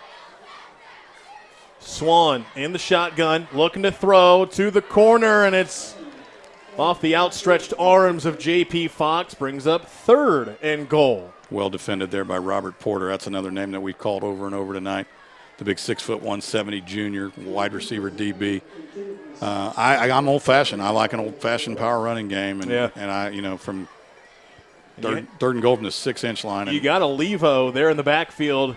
This time they will give it to Olivo. Going to the goal line. He is waiting for the signal. In, touchdown, Eastern Hancock. Victor Olivo with his second rushing touchdown of the night. Well, and Eastern will go ahead and go for 2 here. So if you're trading 2-point conversions, Knightstown scored early, did not get their 2-point conversion. We'll see if Eastern Hancock does. If they do, again, going to put a ton of pressure on the Knightstown coaches. Looking to make it 48. They'll hand it off to Olivo. I don't know if he got it that time. They ruled him short. So for the first time tonight, Eastern Hancock does not convert the 2-point conversion, but the fireworks go off anyway because they did find the end zone for the touchdown. And the Royals now lead 46-27 with just over 8 minutes to play here in the third. Well, we've seen it all night where Eastern has kicked deep and they were able to go down and cover, and we'll see if they continue to do that. Fox has been the kicker. He's got a nice leg. Again, he's been carrying the 15-yard line back to the 10 at times. And again, field position's a big deal. Knightstown does not have quite the leg on their kicker. And whereas Eastern Hancock has been starting a lot of drives near midfield because of the lack of a kicker for Knightstown, this is a decent weapon for Eastern. Again, Eastern Hancock, their season high is 48. They're at 46 right now. Not even halfway through the third quarter. Trying to get some revenge. They lost to these Knightstown Panthers last year, 21-6. Believe it or not, they were only able to score 6 points in that game. Walsh will return it from inside the 20, and he will keep moving across the 30 to the 35 to the 40, still on his feet. Finally taken down out of bounds near midfield. What a return for Nick Walsh. What a player. I mean, that's just a kid that just gets it. And, there's a lot of guys who play football, and then there's football players. And Nick Walsh is a football player. You watch him bounce out of this on the replay. We had great camera angle. The other angle was kind of behind him. You're going to see him bounce out of this thing. He's wrapped up right 1, there. 2. And he just keeps his legs churning, and off we go. 3, 4. Yeah. Look at all the tackles he breaks before he's finally taken out of bounds just shy of midfield. So Knightstown, once again, they trail big, though, here in the third quarter. It's Newby with the carry, and he is met up in the backfield. Yeah, he had nowhere to go there. You see 3 blue shirts right there. And, again, Eastern's been pretty consistent there. They have a 3-man front, three down linemen. You see it there with their hands on the ground. Knightstown's been mixing it up. They've been giving the Eastern offensive line a 3-man front, a 4-man front. They're doing that, obviously, to try to confuse them. As offensive linemen, you're going to make certain calls based on a 3-man front as you would different calls on a 4-man front. It changes your blocking schemes, and they're obviously trying to confuse them a little bit. 2nd and 11. They fake the handoff. Richmond looking to go deep downfield, and it is. Did he catch it? No, he was out of bounds, but a flag was thrown. Well, Or was it? He wasn't. I don't know what this guy's doing. The back judge has got the flag in his hand. Now he's signaling incomplete pass. I think, wow. He went to. Yes, and then I think he thought the kid caught the ball. So then he thought, okay, what's the point, right? Well, if it's there, throw the flag. You see him take it out. He starts to throw it, but he thinks that the receiver catches the ball, so he goes, whatever. You can't do that. That's poor officiating. Throw the flag, and then if the kid catches it, you decline it. Was it also the fact that were they already out of bounds? No, that's not a high school rule. All that non-catchable stuff, that doesn't apply on Friday night. That's just bad officiating. So an incomplete pass, 3rd and long, and they're going to hand it off. Newby coming to the near side, turns the corner, across midfield, and he is wrapped up by Connor Schultz at about the 45. Very slow developing play there, but enough for Knightstown to pick up, about 5 or 6 there? Yeah. So it'll be 4th and about 3 or 4. Yeah, and in this kind of ball game, obviously, with the lack of a real kicking game, you got to go for it here. The good news is, again, you have your whole playbook because it's just 4 yards. You could run it. You could throw it. You could run a screen. Lots of different things that the Royal defense has to be ready for. About halfway through this 3rd quarter. 4th and 4 for Knightstown. They'll hand it off to Walsh. Trying to get to that first down marker. He's not going to get it. He was stopped short by the Eastern Hancock defense. Yeah, I think it's a pretty good spot. I mean, he may have gotten a little bit further. I do not think he got to the sticks. Well, they're not even spotting it right. You have the head linesman who's all the way back here, and they've spotted the ball up by the 45. And it looked like he might have been about a yard short looking at that replay. So turnover on downs, and you heard the roar of the Eastern Hancock faithful as the Royals will get the ball back again, already up 46-27. Yeah, the head linesman's got the spot. That guy on the far end of the field has been standing right there the whole time. They originally had it over here by the 45.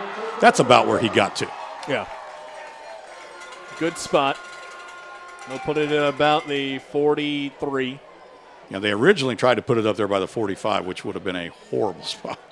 They fixed it, but now there's confusion. The chains are not set. They're going to measure this. Oh, come on. I'm not exactly sure why this is needed. Yeah, they don't have – the coach can ask you to measure it.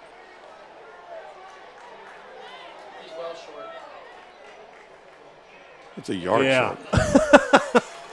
Not sure if Coach Montgomery asked for. Well, I'm sure he did, but the officials don't have to give it to him. Yeah, it's almost like in baseball where you ask the umpire, can you appeal to first? Did he swing? The umpire can say no. I got the call and it's over.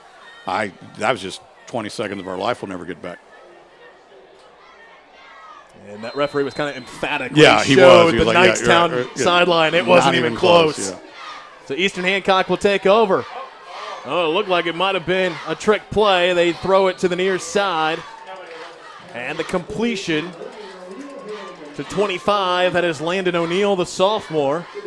Yep, this is going to be a double pass. This is a lateral. It's a backward pass. He's clearly behind the quarterback. He was setting up to throw. Yeah. Obviously, Knightstown defended it well. And now referees. We're going to have an injury. They're going to send Hunter Knudsen over to the Eastern Hancock sideline, get him checked out. Could be a lot of things, again, with the emphasis on concussions. And it could just be blood on his jersey or his pants, too. They got to get him out of the ball game if there's blood on their pants. Every team, I think, now travels with extra pants, extra jerseys. So there's no gain on the play. 2nd and 10 for the Royals. Fake the handoff, and the pass is batted down at the line of scrimmage. How about DeAndre Rose, the 6'1 junior? Well, again, just what we talked about earlier, doing what you're coached to do. You're rushing the passer. When you see his front hand come off the ball, you realize you can't get there. Jump. What do you got to lose? You're not going to get there anyway, so take a shot. Looked like he was blocking a pass in basketball. So 3rd and long now for the Royals. Swan looking to throw across the middle. Diving grab made by J.P. Fox. We'll have to see where they mark him. Fox may be hurt. J.P. Fox, yep. Quickly. Looks like a cramp from the way the trainer's attacking it. Good spot there by the umpire. Was in great position. He has it. You'll see him point to the ground immediately. He knows where the ball is. Let's see if we have a good angle at where he caught this. That's going to be close. He might have gotten that first down. Great job by our camera guys as we look at this replay. That's going to be close. Yeah, great job of the guys in the truck, too. But so now this one you may measure. That other one. Good heavens. So they're going to work on J.P. Fox after he caught that. He immediately signaled to his leg to look like he cramped up. You see the trainers working on him. And he's going to be all right. Well, this time of year, it's still important that your kids are hydrated, and you got to water them up all week long. If the teachers allow them to have a bottle of water in class, they just need to have water all the time. You can't drink a gallon of water before the game. That's not going to do. It's not going to be enough. And they will bring out the chains to measure this. It's either 4th and short or a fresh set of downs.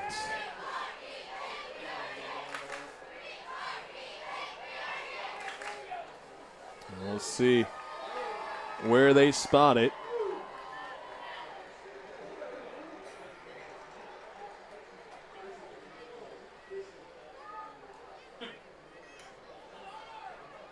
I'm a little confused as to why they're taking the other chain back. All you got to do is take it from the 50.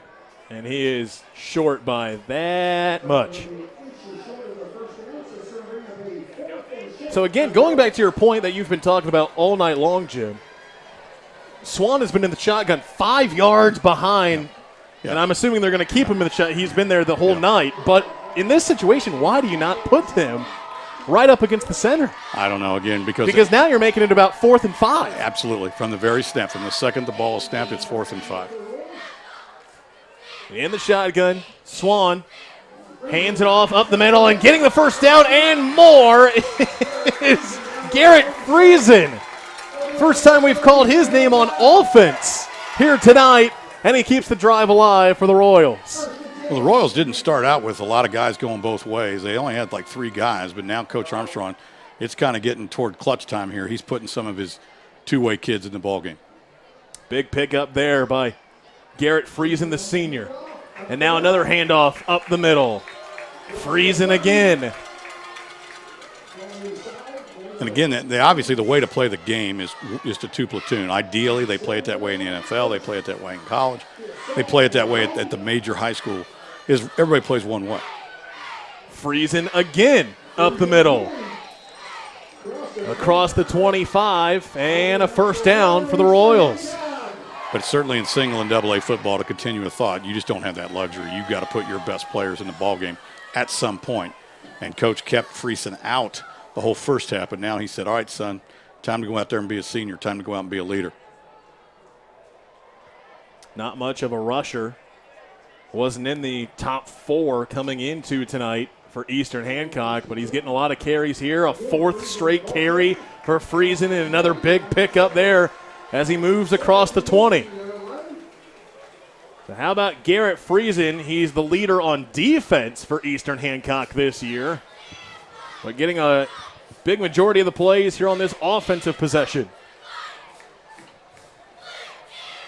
This time they'll throw. Swan. And it is incomplete. And flags flying all over the place. Yeah, I think the defender just got there a little bit early. If you see on the replay, you're going to see his head snap back like he's been involved in a whiplash car accident. That tells you right there that the contact was too early. Watch his head. It was Sotelo, the intended receiver. Yep. Pretty easy call. Both officials got it. So the flag against Knightstown. We'll move it forward for Eastern Hancock, getting closer to that end zone. They lead 46-27, 4.5 to play here in the third quarter. So they're taking seems like Yeah, We're yeah. used to big plays and possessions ending like that in a snap of a finger, but this has been a long, continuing process for Eastern Hancock on offense, and now the throw incomplete. Sotelo, the intended receiver, once again. Yeah, this might be the only sustained drive really from either team all night. It's just been big play after big play. But if you're Eastern, of course, that's what you want. When you're winning the ball game, you want to go on long drives. You want to use 7-8 minutes of the clock. Threw it behind Sotelo as you look on that replay. Brings up 2nd and goal from about the 8-yard line. Swan looking to throw to the end zone, and it's over the head of Sotelo. 3rd down and goal. Yeah, I think that was one of those deals where you get a young sophomore quarterback who just basically predetermines on the snap who he's throwing to, because if he'd have looked at Frierson out of the backfield, he's wide open. He could have just dumped the ball down, check it down, as you hear him say on Sunday, and probably would have scored. But again, young quarterbacks sometimes, they have their favorite receivers. They have kids that they've got confidence in, and that's what he did there. And we haven't really mentioned a lot tonight how young this offense is for Eastern Hancock. Your quarterback's a sophomore. Some of your top rushers are sophomores and juniors. Swan looking to throw to the end zone. He had a receiver open, but he overthrew it, and it's now 4th and goal. Yeah, again, honestly, you hate to pick on a young man because he's a really, really good player, but he's also got a running lane where he could just score. Yeah, look just at how wide off. open that was, yeah. A senior drops back, and he sees that open and like the Red Sea, and he just takes off. And again, just basically overthrows. The kid was wide open. He just couldn't deliver in football. 4th and goal for the Royals. Swan with Friesen in the backfield. Swan looking to throw. He got hit as he was thrown, and it's picked off by the Panther defense. Ben Brown with the interception. Well, once again, a great defensive stand by the Knightstown defense. Great pressure here. Nice legal hit on the quarterback. No, helmet to helmet or any of that stuff. Just a really good football play on the pressure. And then, you get the pick. It wouldn't have mattered because even if he had not picked it off, they'd have got the ball at the 4-yard line or whatever it was. Yeah. So pretty much a push there, but a great defensive stand by the Knightstown defense. Now the question is, can their offense keep them off the field? They need to go on a long drive. Yeah. Inside the 10 is where they start. And a handoff to Walsh as he works the right side. Looking to turn the corner as he does, and he will be wrapped up at about the 16-yard line. Now, don't get me wrong. You'll take an 80-yard run by Walsh here if you can get it. But realistically, your defense needs to rest. And, again, I don't know exactly how many guys play both ways for Knightstown, but I assume some of them are over there right now getting some water. So Walsh with the carry. He has 3 of the 4 touchdowns tonight for Knightstown, all on the ground, including that 74-yard burst in the first half. Richmond looking to throw, and it is complete on the far sideline. First down for Max Muncie. A nice little pitch and catch there for the first down. This little comeback route where, again, you're going to tell your receiver to drive off the football, drive the defender deep, then just plant your foot and come back and catch it. Make sure that when you catch it, you're beyond the stick so that, no matter what, even if you get tackled there, and he was hit pretty quickly, we at least get the first down. If you can spin out of it, great. We'll take that yard after catch, yak as everybody calls it. But first and foremost, make sure you get the first down. So fresh set of downs for Knightstown. They trail 46-27 here in the late stages of the third quarter. Handoff to Walsh on the near side this time. Turns the corner, breaks one tackle, and then he's brought down from behind, and a flag comes flying in at the end. Well, it did look a little bit like the back of his jersey was pulled, and I don't know whether it was the collar. If it was, of course, that'll be horse collar. And it looks like Robert Porter, the wide receiver, was slow to get up for Knightstown as well. Yeah, it's okay to grab his shirt from behind. You can't grab the inside of his collar or his shoulder pad. So the referees will discuss, and we'll see what the call is here.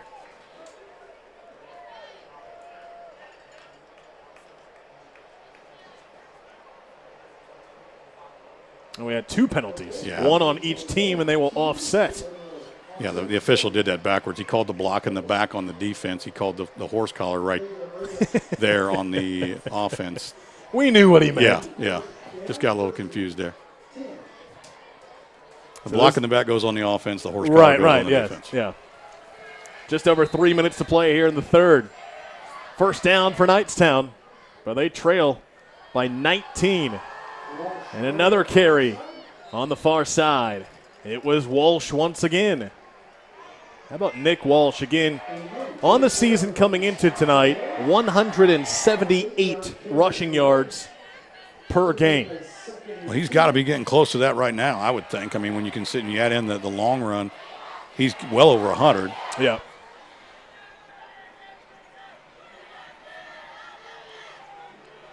Gain of 7 on that play, 2nd and 3.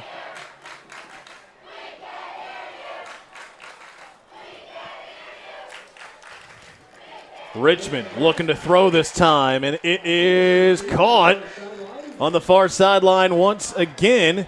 It was Max Muncy with the reception and another first down. Well, again, that kind of short little comeback route where, again, you see him at the top of the screen. He drives the defensive back, then he plants his foot and comes back. He's pretty much wide open. It's hard to defend. The question is an offense patient enough to continue to run it?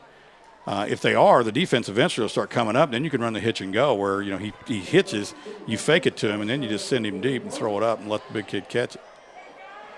1st and 10 at the 40. They'll hand it off. Walsh escapes one, but brought down by a second in the backfield. It was Chase Settergren with the tackle.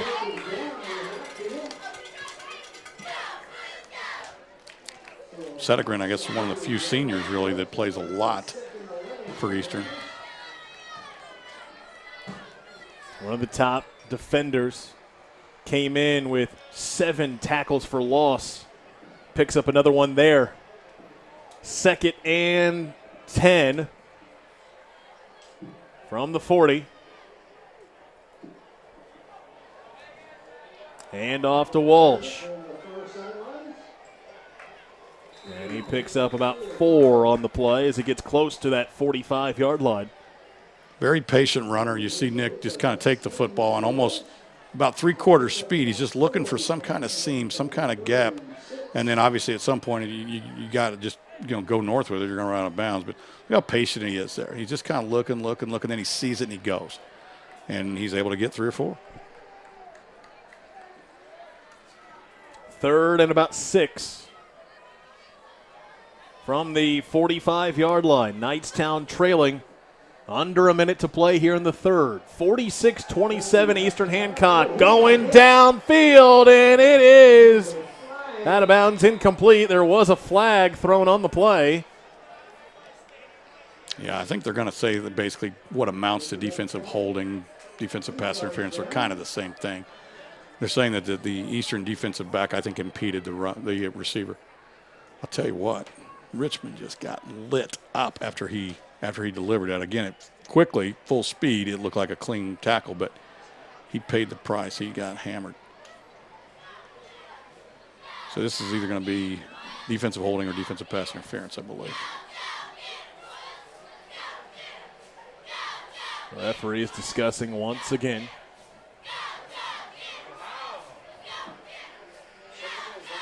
And we'll see what the call is. That's the illegal man downfield on Knightstown.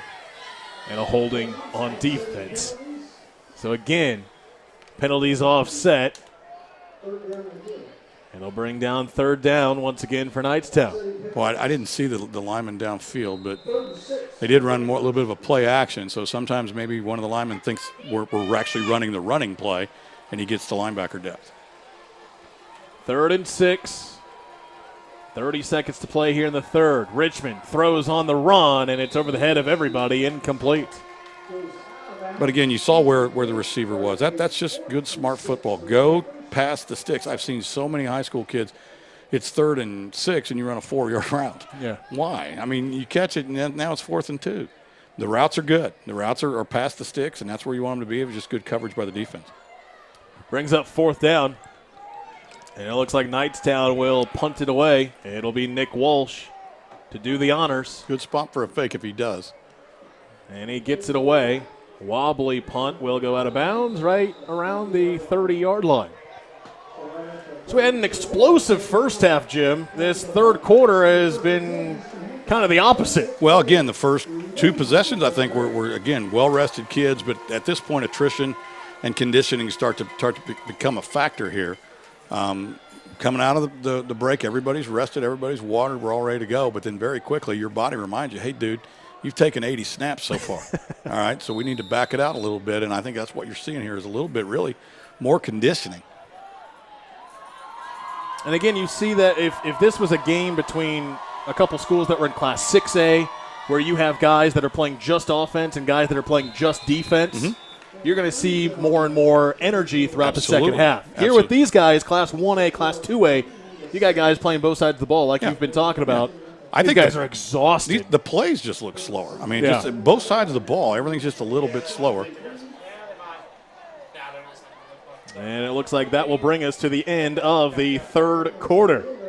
Eastern Hancock with the lead, 46-27. The Royals looking to advance to 4-1. We'll see if they do it. Fourth quarter coming up next on Ninestar TV. A working mom who brings her best to both roles. A community-owned telecom that connects her home with high-bandwidth fiber optic.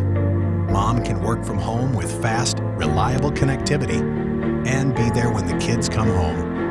When everyone logs on, the internet connections stay fast and the family stays connected. Ninestar Connect. Community-owned. Community strong. Welcome back to Eastern Hancock High School. Rob Connett, Jim Leisure with you here as we start the fourth quarter. It is Eastern Hancock leading Knightstown 46-27. Back to action, and the Royals with the ball, and they will hand it off up the middle.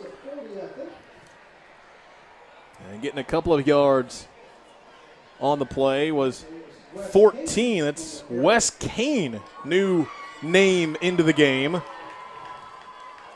A junior running back for the Royals. That play basically was made by the big number 77, 6 foot 215 Parker Shock. He didn't make the tackle. I guess the 78 there, as I seen, would put his hand on the ground, but he made the play. 78 would be Aiden Orchid. Third and short. They'll hand it off again to Kane, and he is met up immediately, but forward progress. He got that first down. Yeah, he just crosses the white line, which the stick was right on the 40. So once he crosses that, at that point, it's just a matter of where he lands, and it's 1st and 10. Fresh set of downs for the Royals.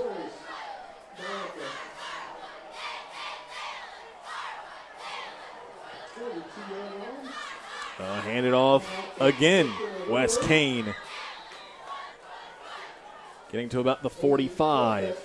Well, if you're Eastern Hancock here, you want to use a little bit more, I think, of the play clock. One of the things we saw in the Super Bowl a couple of years back was Atlanta had a big lead on the Patriots. They kept snapping the ball with 17 or 18 seconds left, and then obviously when New England scores with little time left in the game, you think, man, if we'd have used about 4 minutes like we should have, they'd have been in the locker room. So if you're Eastern, you want to use a little bit of the shot clock here. Second and about 7. Handoff to Friesen this time, and he picks up about 5 or 6 on the play. Very close here again. This is something that you might want to measure if you're Coach Armstrong. Really good surge with that Royal offensive line. You saw the left side guys just destroy them. Third and short, and flags fly everywhere. I think every single referee on the field threw their flag. Offsides, easy call, and that's why every single referee made that call. Well, great spot for the hard count. You see a lot of teams, I know in college, they almost always go with a hard count. And they're going to try it every time. And then when they don't get it, then the whole offense turns around and looks at the coach, and gets the play. But they go to the line, and it's going to be a hard count. Set, hit it, all right, just to try to get them to jump. And then when they don't, you get the play. But Coach Armstrong's had that in his pocket all night long and finally decided to take it out. Fresh set of downs for the Royals. It's Houston Swan, the sophomore, still in at quarterback, still in the shotgun like he has been all night long. And now, just like you said, Jim, right on cue, they're waiting for that play clock. Down to 6, down to 5, then they snap it. Throw to the near side, complete to Zach Arnold. Escapes one tackle across the 40, 35-30, still on the move. Finally brought down by Nick Walsh inside the 25-yard line. What a move and what a night for Arnold. Yeah, I mean, he's limping a little bit, probably going to come out, but wow, where did this young man come from? Watch this. Whoop. See you later. And then right here, escapes another one, and then Walsh has to bring him down. Again, Nick Walsh does everything for Knightstown, offense, defense, and special teams. Yeah, and Nick's probably saying, guys, I'm just one guy, man. I can't do it all. I'm going to need a little help. So first down after the big carry by Zach Arnold.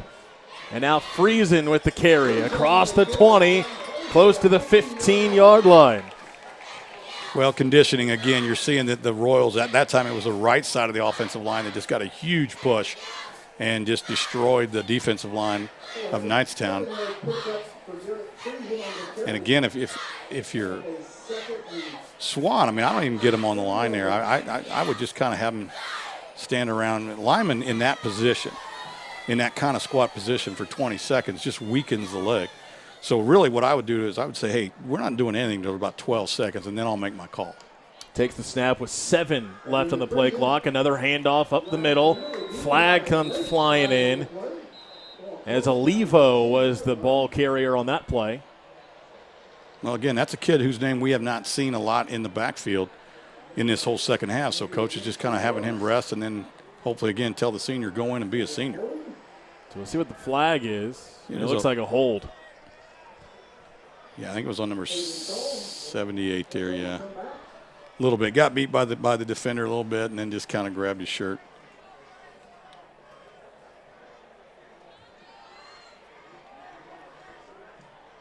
Now, honestly, if Eastern Hancock keeps running the football like they're running it, this actually works in their favor. They get an extra yard or an extra play here to use even more time off the clock. Second and 12 or 13 for the Royals after the penalty.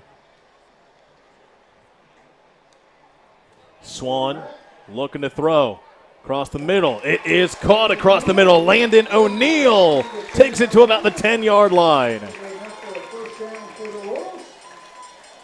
It's going to be close to first and goal. We'll see where they actually spot it here. Great catch once again by Landon O'Neill. Came in with 12 receptions, 171 receiving yards, and 3 touchdowns on the season. And once again, the Royals will waste some of that time on the clock, both game clock and play clock. Play clock now at 10.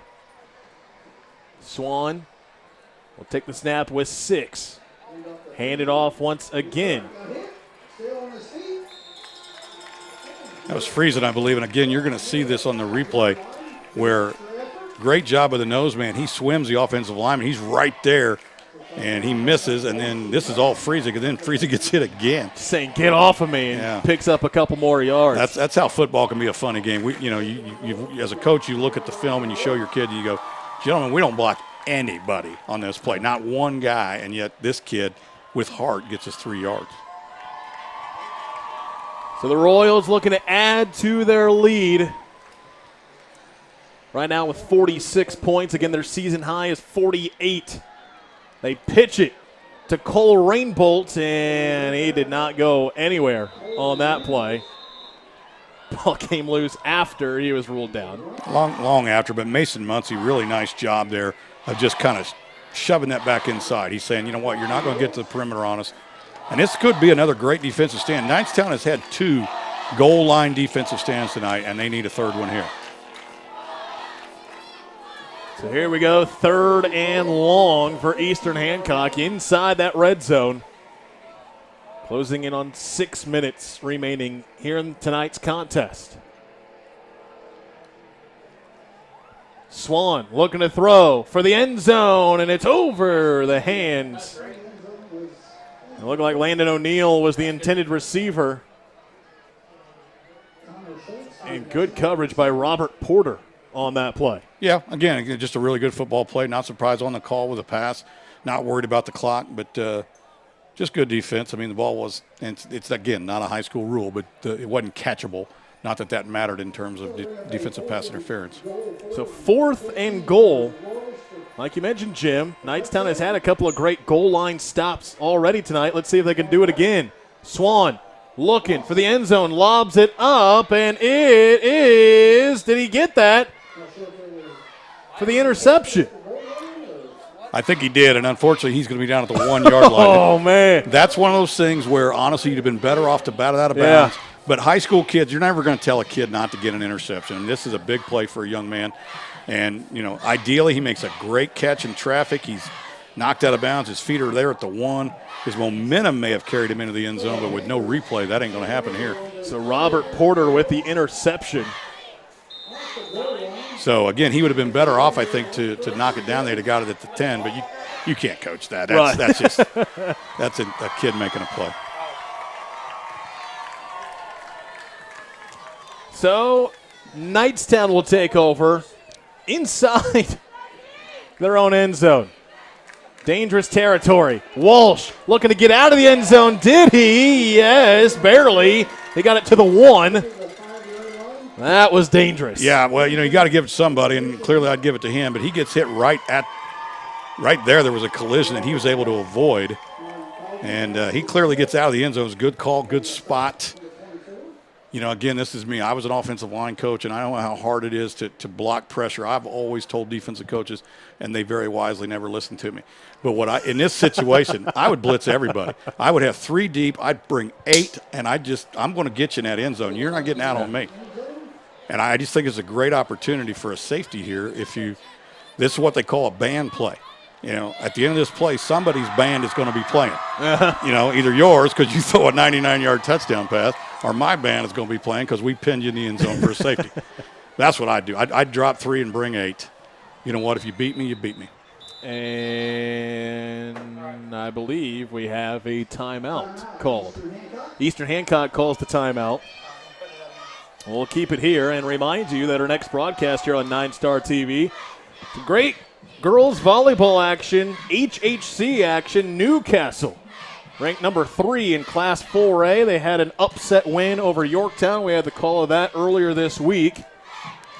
They will be taking on Pendleton Heights, another top 10 team in Class 4A. Great volleyball, HHC, coming up on Wednesday, September 25th at 7 p.m. right here on Ninestar TV. You know, I was talking to a couple people the other day, and they asked me about why is East Central Indiana volleyball so good. Well, one of the answers is the Munciana Volleyball Club. Yep. But, you know, over there, everybody's good. It doesn't matter if you're single A, Wapahani, Cowan, Delta, Yorktown, Muncie Burris, Muncie Central. They're all good because it's either get better or get beat. Yeah. And those teams, you know, they got tired of getting their head kicked in by Burris and those teams, so they got better. It's great volleyball. Yorktown, Newcastle, yes. Pendleton Heights, all ranked in the top 10 in 4A. You got Wapahani ranked in 2A. You got Muncie Burris ranked in 3A. Yeah.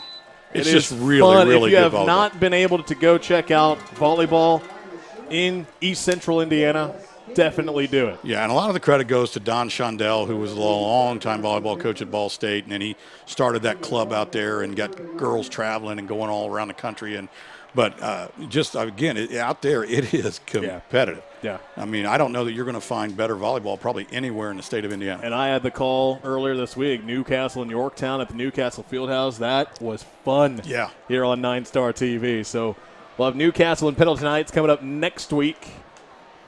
Right now, here on this Friday night, high school football, week 5 of the football schedule around the state of Indiana. It is 3rd and 10, and that pass is batted down in the end zone. Brings up 4th down. What a stop by Eastern Hancock's defense. Yeah, it was a big right defensive end there, number 54, I believe, who gets his big paw on it. It's either him or the outside linebacker. It was the outside linebacker there. I think that might have been Connor Schultz. It was the linebacker coming off the end. I thought it was a defensive end, but it might have been a linebacker. So you saw where that ball is spotted at about the 2-yard line. 4th and long for Knightstown. Still in dangerous territory. And it looks like they will punt. They will. And that went straight up into the air. Eastern Hancock will just let it roll inside the 30-yard line. But you know what? From the situation, that's not a bad punt. You know, Yeah. you send the kid out there. Normally, punters take 2 steps, and again, they have 2 seconds to get it off. When you're backed up with your, in the shadow of the goalpost, you 1-step punt. The idea is to get it going out. Yeah. I don't care how far it goes, get it out of here. All right, and again, 29 yards, not a bad punt really from where he was standing. So the Royals, great field position. We'll try it again. They were stopped at the goal line last time. Can't say enough about the Knightstown defense. I know you say, what? They've given up 46, but they've had 3 really huge goal line stands. Closing in on 4 minutes left here in tonight's contest. Another carry. And being stopped. That was Friesen, the ball carrier. And a loss of about 1 or 2 on the play. Well, you're going to see this again. Eastern's probably not going to throw the football unless they have to, even though that's what they do best. They've obviously had success tonight running the ball. They've got probably well over 200 yards rushing total with their 4-man backfield there. But they're just going to want to keep the ball on the ground and force Knightstown to call some timeouts here as the clock gets down. Eastern Hancock looking to advance to 4-1 on the year. They fake the handoff. They throw it to the near side. Cole Rainbolt with a reception. 20 inside the red zone, and a flag thrown towards the end of the play. Yeah, it's going to have to be a hold out there where that was. We'll look at the replay. We have the luxury of that. The official has to make the call in real time. But there was a block going on out here on the perimeter right by the numbers, and apparently the official feels that he either got outside the frame or had too much of his shirt. Let's take a look at it.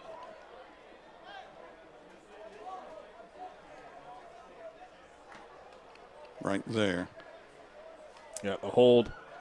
Yeah, actually could have been a face mask Hayden too. Sotelo. Yeah, because you look like number 18 grabs his face mask and kind of yanks him past, but Sotelo probably does have sometimes a a telling sign is after they do it, they Oh, throw their hands up absolutely. like, oh, I didn't do it. Well, again, you got coach that out of them too. Because you're right. I told kids that all the time. You might as well just throw the flag on yourself. So after the penalty, 2nd and long. Swan will pitch it to the near side. J.P. Fox breaks a tackle, still moving along the sideline and steps out of bounds about the 15. Well, a great play, and again, a little trickery, a little misdirection. Everybody's going right. You flip the ball to Fox on coming back to the left. The only thing I'll say to the kid is, son, you got to stay in bounds. You don't want the clock to stop in this situation, but a great football play. Everything's going right. They pitch the ball to Fox coming back left. Good downfield blocking there by number 5. That was Cole Rainbolt. And this is where he needs to fall back inside. So fresh set of downs at the 15-yard line. The Royals up 46-27, over 3 minutes to go. And they'll reverse it. Rainbolt moving to the right. Flags flying everywhere as he goes to the end zone, but we'll see if it's coming back. It is. Number 25, Landon O'Neill with a block in the back. Fancy little play there, No, though. it's a great. I told you at the beginning, these coaches know each other well, and you knew there was going to be some trickery. But this is an easy one. I think even Mrs. O'Neill in the stands probably called this one. You're going to see it. And again, you do it right at the ball. Watch number 25 here as he comes in and just shoves the kid right in the back. Our camera guys. Right here. Oh, yeah. Yeah. And, again, I tell kids all the time, I would rather you not block than block in the back or hold. Just don't. We got guys that Just are let 'em shifty. go. Yeah. He may break a tackle, but when you block him in the back in front of everybody, it's a pretty easy call. So now it is 1st and a mile for Eastern Hancock. Under 3 minutes to play here in tonight's contest as they let that play clock run down, closing in on 10 seconds on the play clock. Swan will snap it, hand it off to Fox, and he gets to the 23-yard line.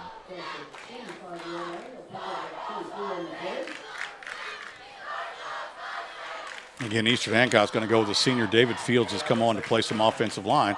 I'm sure Coach Armstrong and Coach Gallion have said, all right, kid, you're a senior. Go out there and finish this thing. Second and long for the Royals.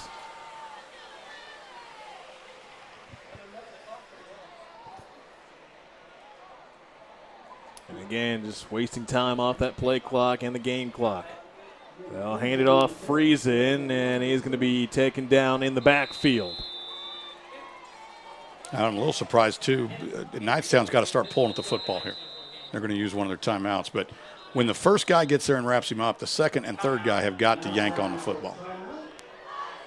The timeout taken with under 2 minutes to go here in the ball game. We're going to take the break with them. Eastern Hancock looking to advance to 4-1 on the year. We'll be right back on Ninestar TV. The Big 12 is not for the weak. You face Red River shootouts and destructive cyclones, with Cowboys and Longhorns ready to take you down. Every week, you fight or surrender. Win or lose, you do. Or you don't. There is no other choice. Big 12 football on FS1, or watch anywhere on the Fox Sports app.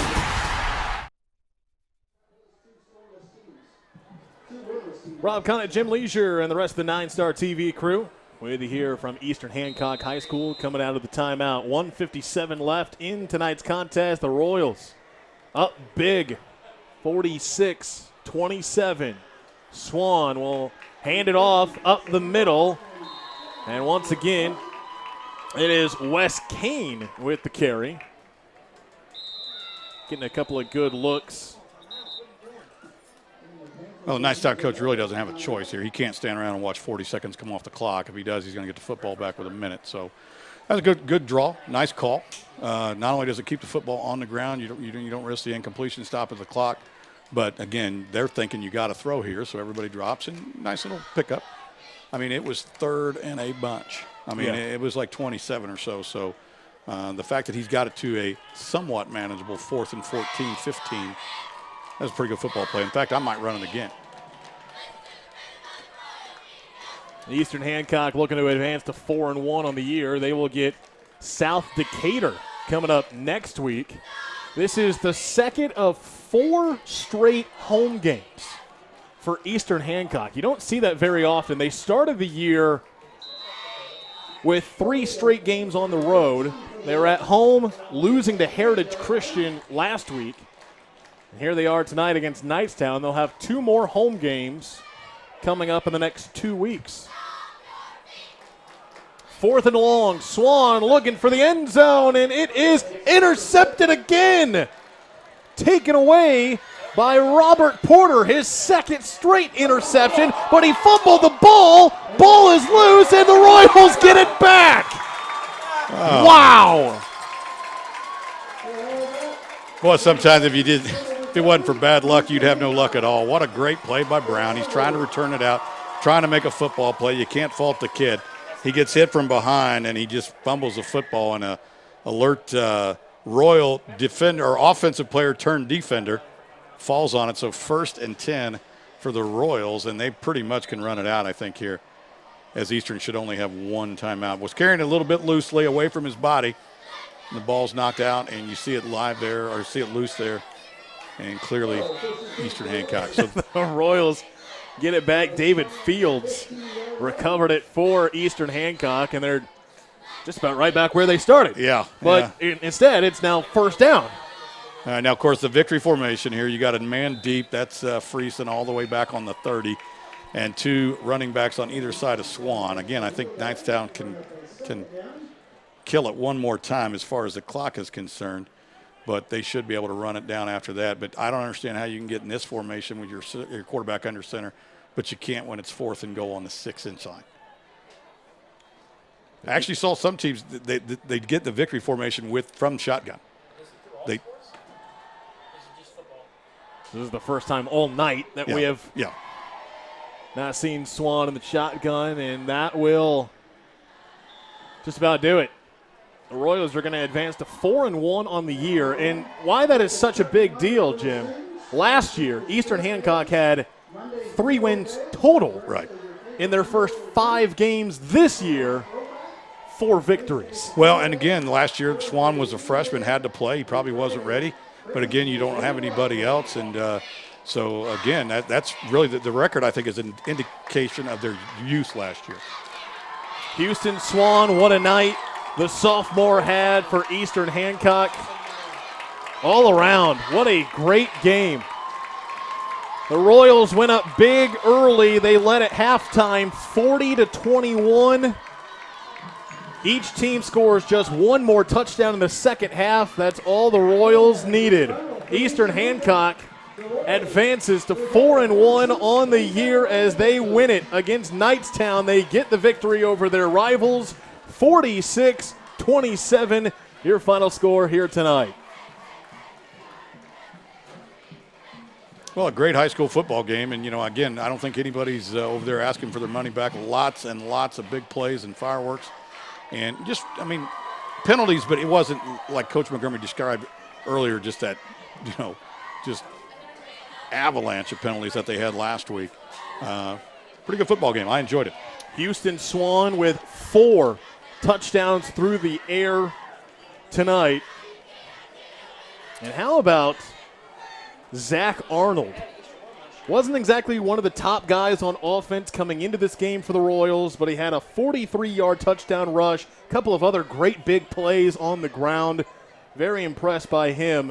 Again, a sophomore. A lot of this offense for Eastern Hancock, sophomores and juniors. Yeah, again, and coaches never give up on a season. I talked to him this week. He thinks this is a pretty good football team that has a chance to go a long way, but he did admit to kind of peeking forward just a little bit because of all the youth they have. And he said some of their linemen are sophomores.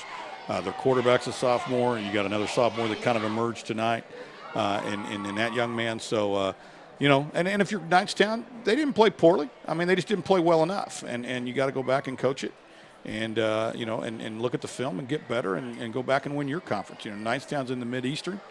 They're in the Tri-Eastern. And Eastern's in the Hancock's in the Mid-Eastern, so they're not conference foes. Both of them still have a chance to win the conference, and so you still have something to play for, not to mention the sectionals in the tournament. Eastern Hancock now 4-1 on the year. Well, like we mentioned, they will be back at home next week to host South Decatur. As for Knightstown, the Panthers are now 3-2. They will get back to conference play next week, remain on the road. They will be at Cambridge City Lincoln 1 week from tonight. Again, Houston Swan, a great performance from the sophomore quarterback for Eastern Hancock. 4 touchdowns through the air. And for Knightstown, leading the way was their leading rusher, Nick Walsh. 3 more touchdowns on the ground for the Knightstown senior. But again, Jim, what a fantastic game as you see Eastern Hancock, this rivalry game. They get the anvil back on their side. They lost in Knightstown last year. They get revenge here in 2019. Yeah, and again, that's a big old trophy. I think I might put that on a golf cart or something rather than have the kids carry it. You don't want anybody to get hurt. But good for happy for the Eastern Hancock kids, and the Knightstown kids have nothing to be ashamed of. They played hard. They came up short. Next week's another week.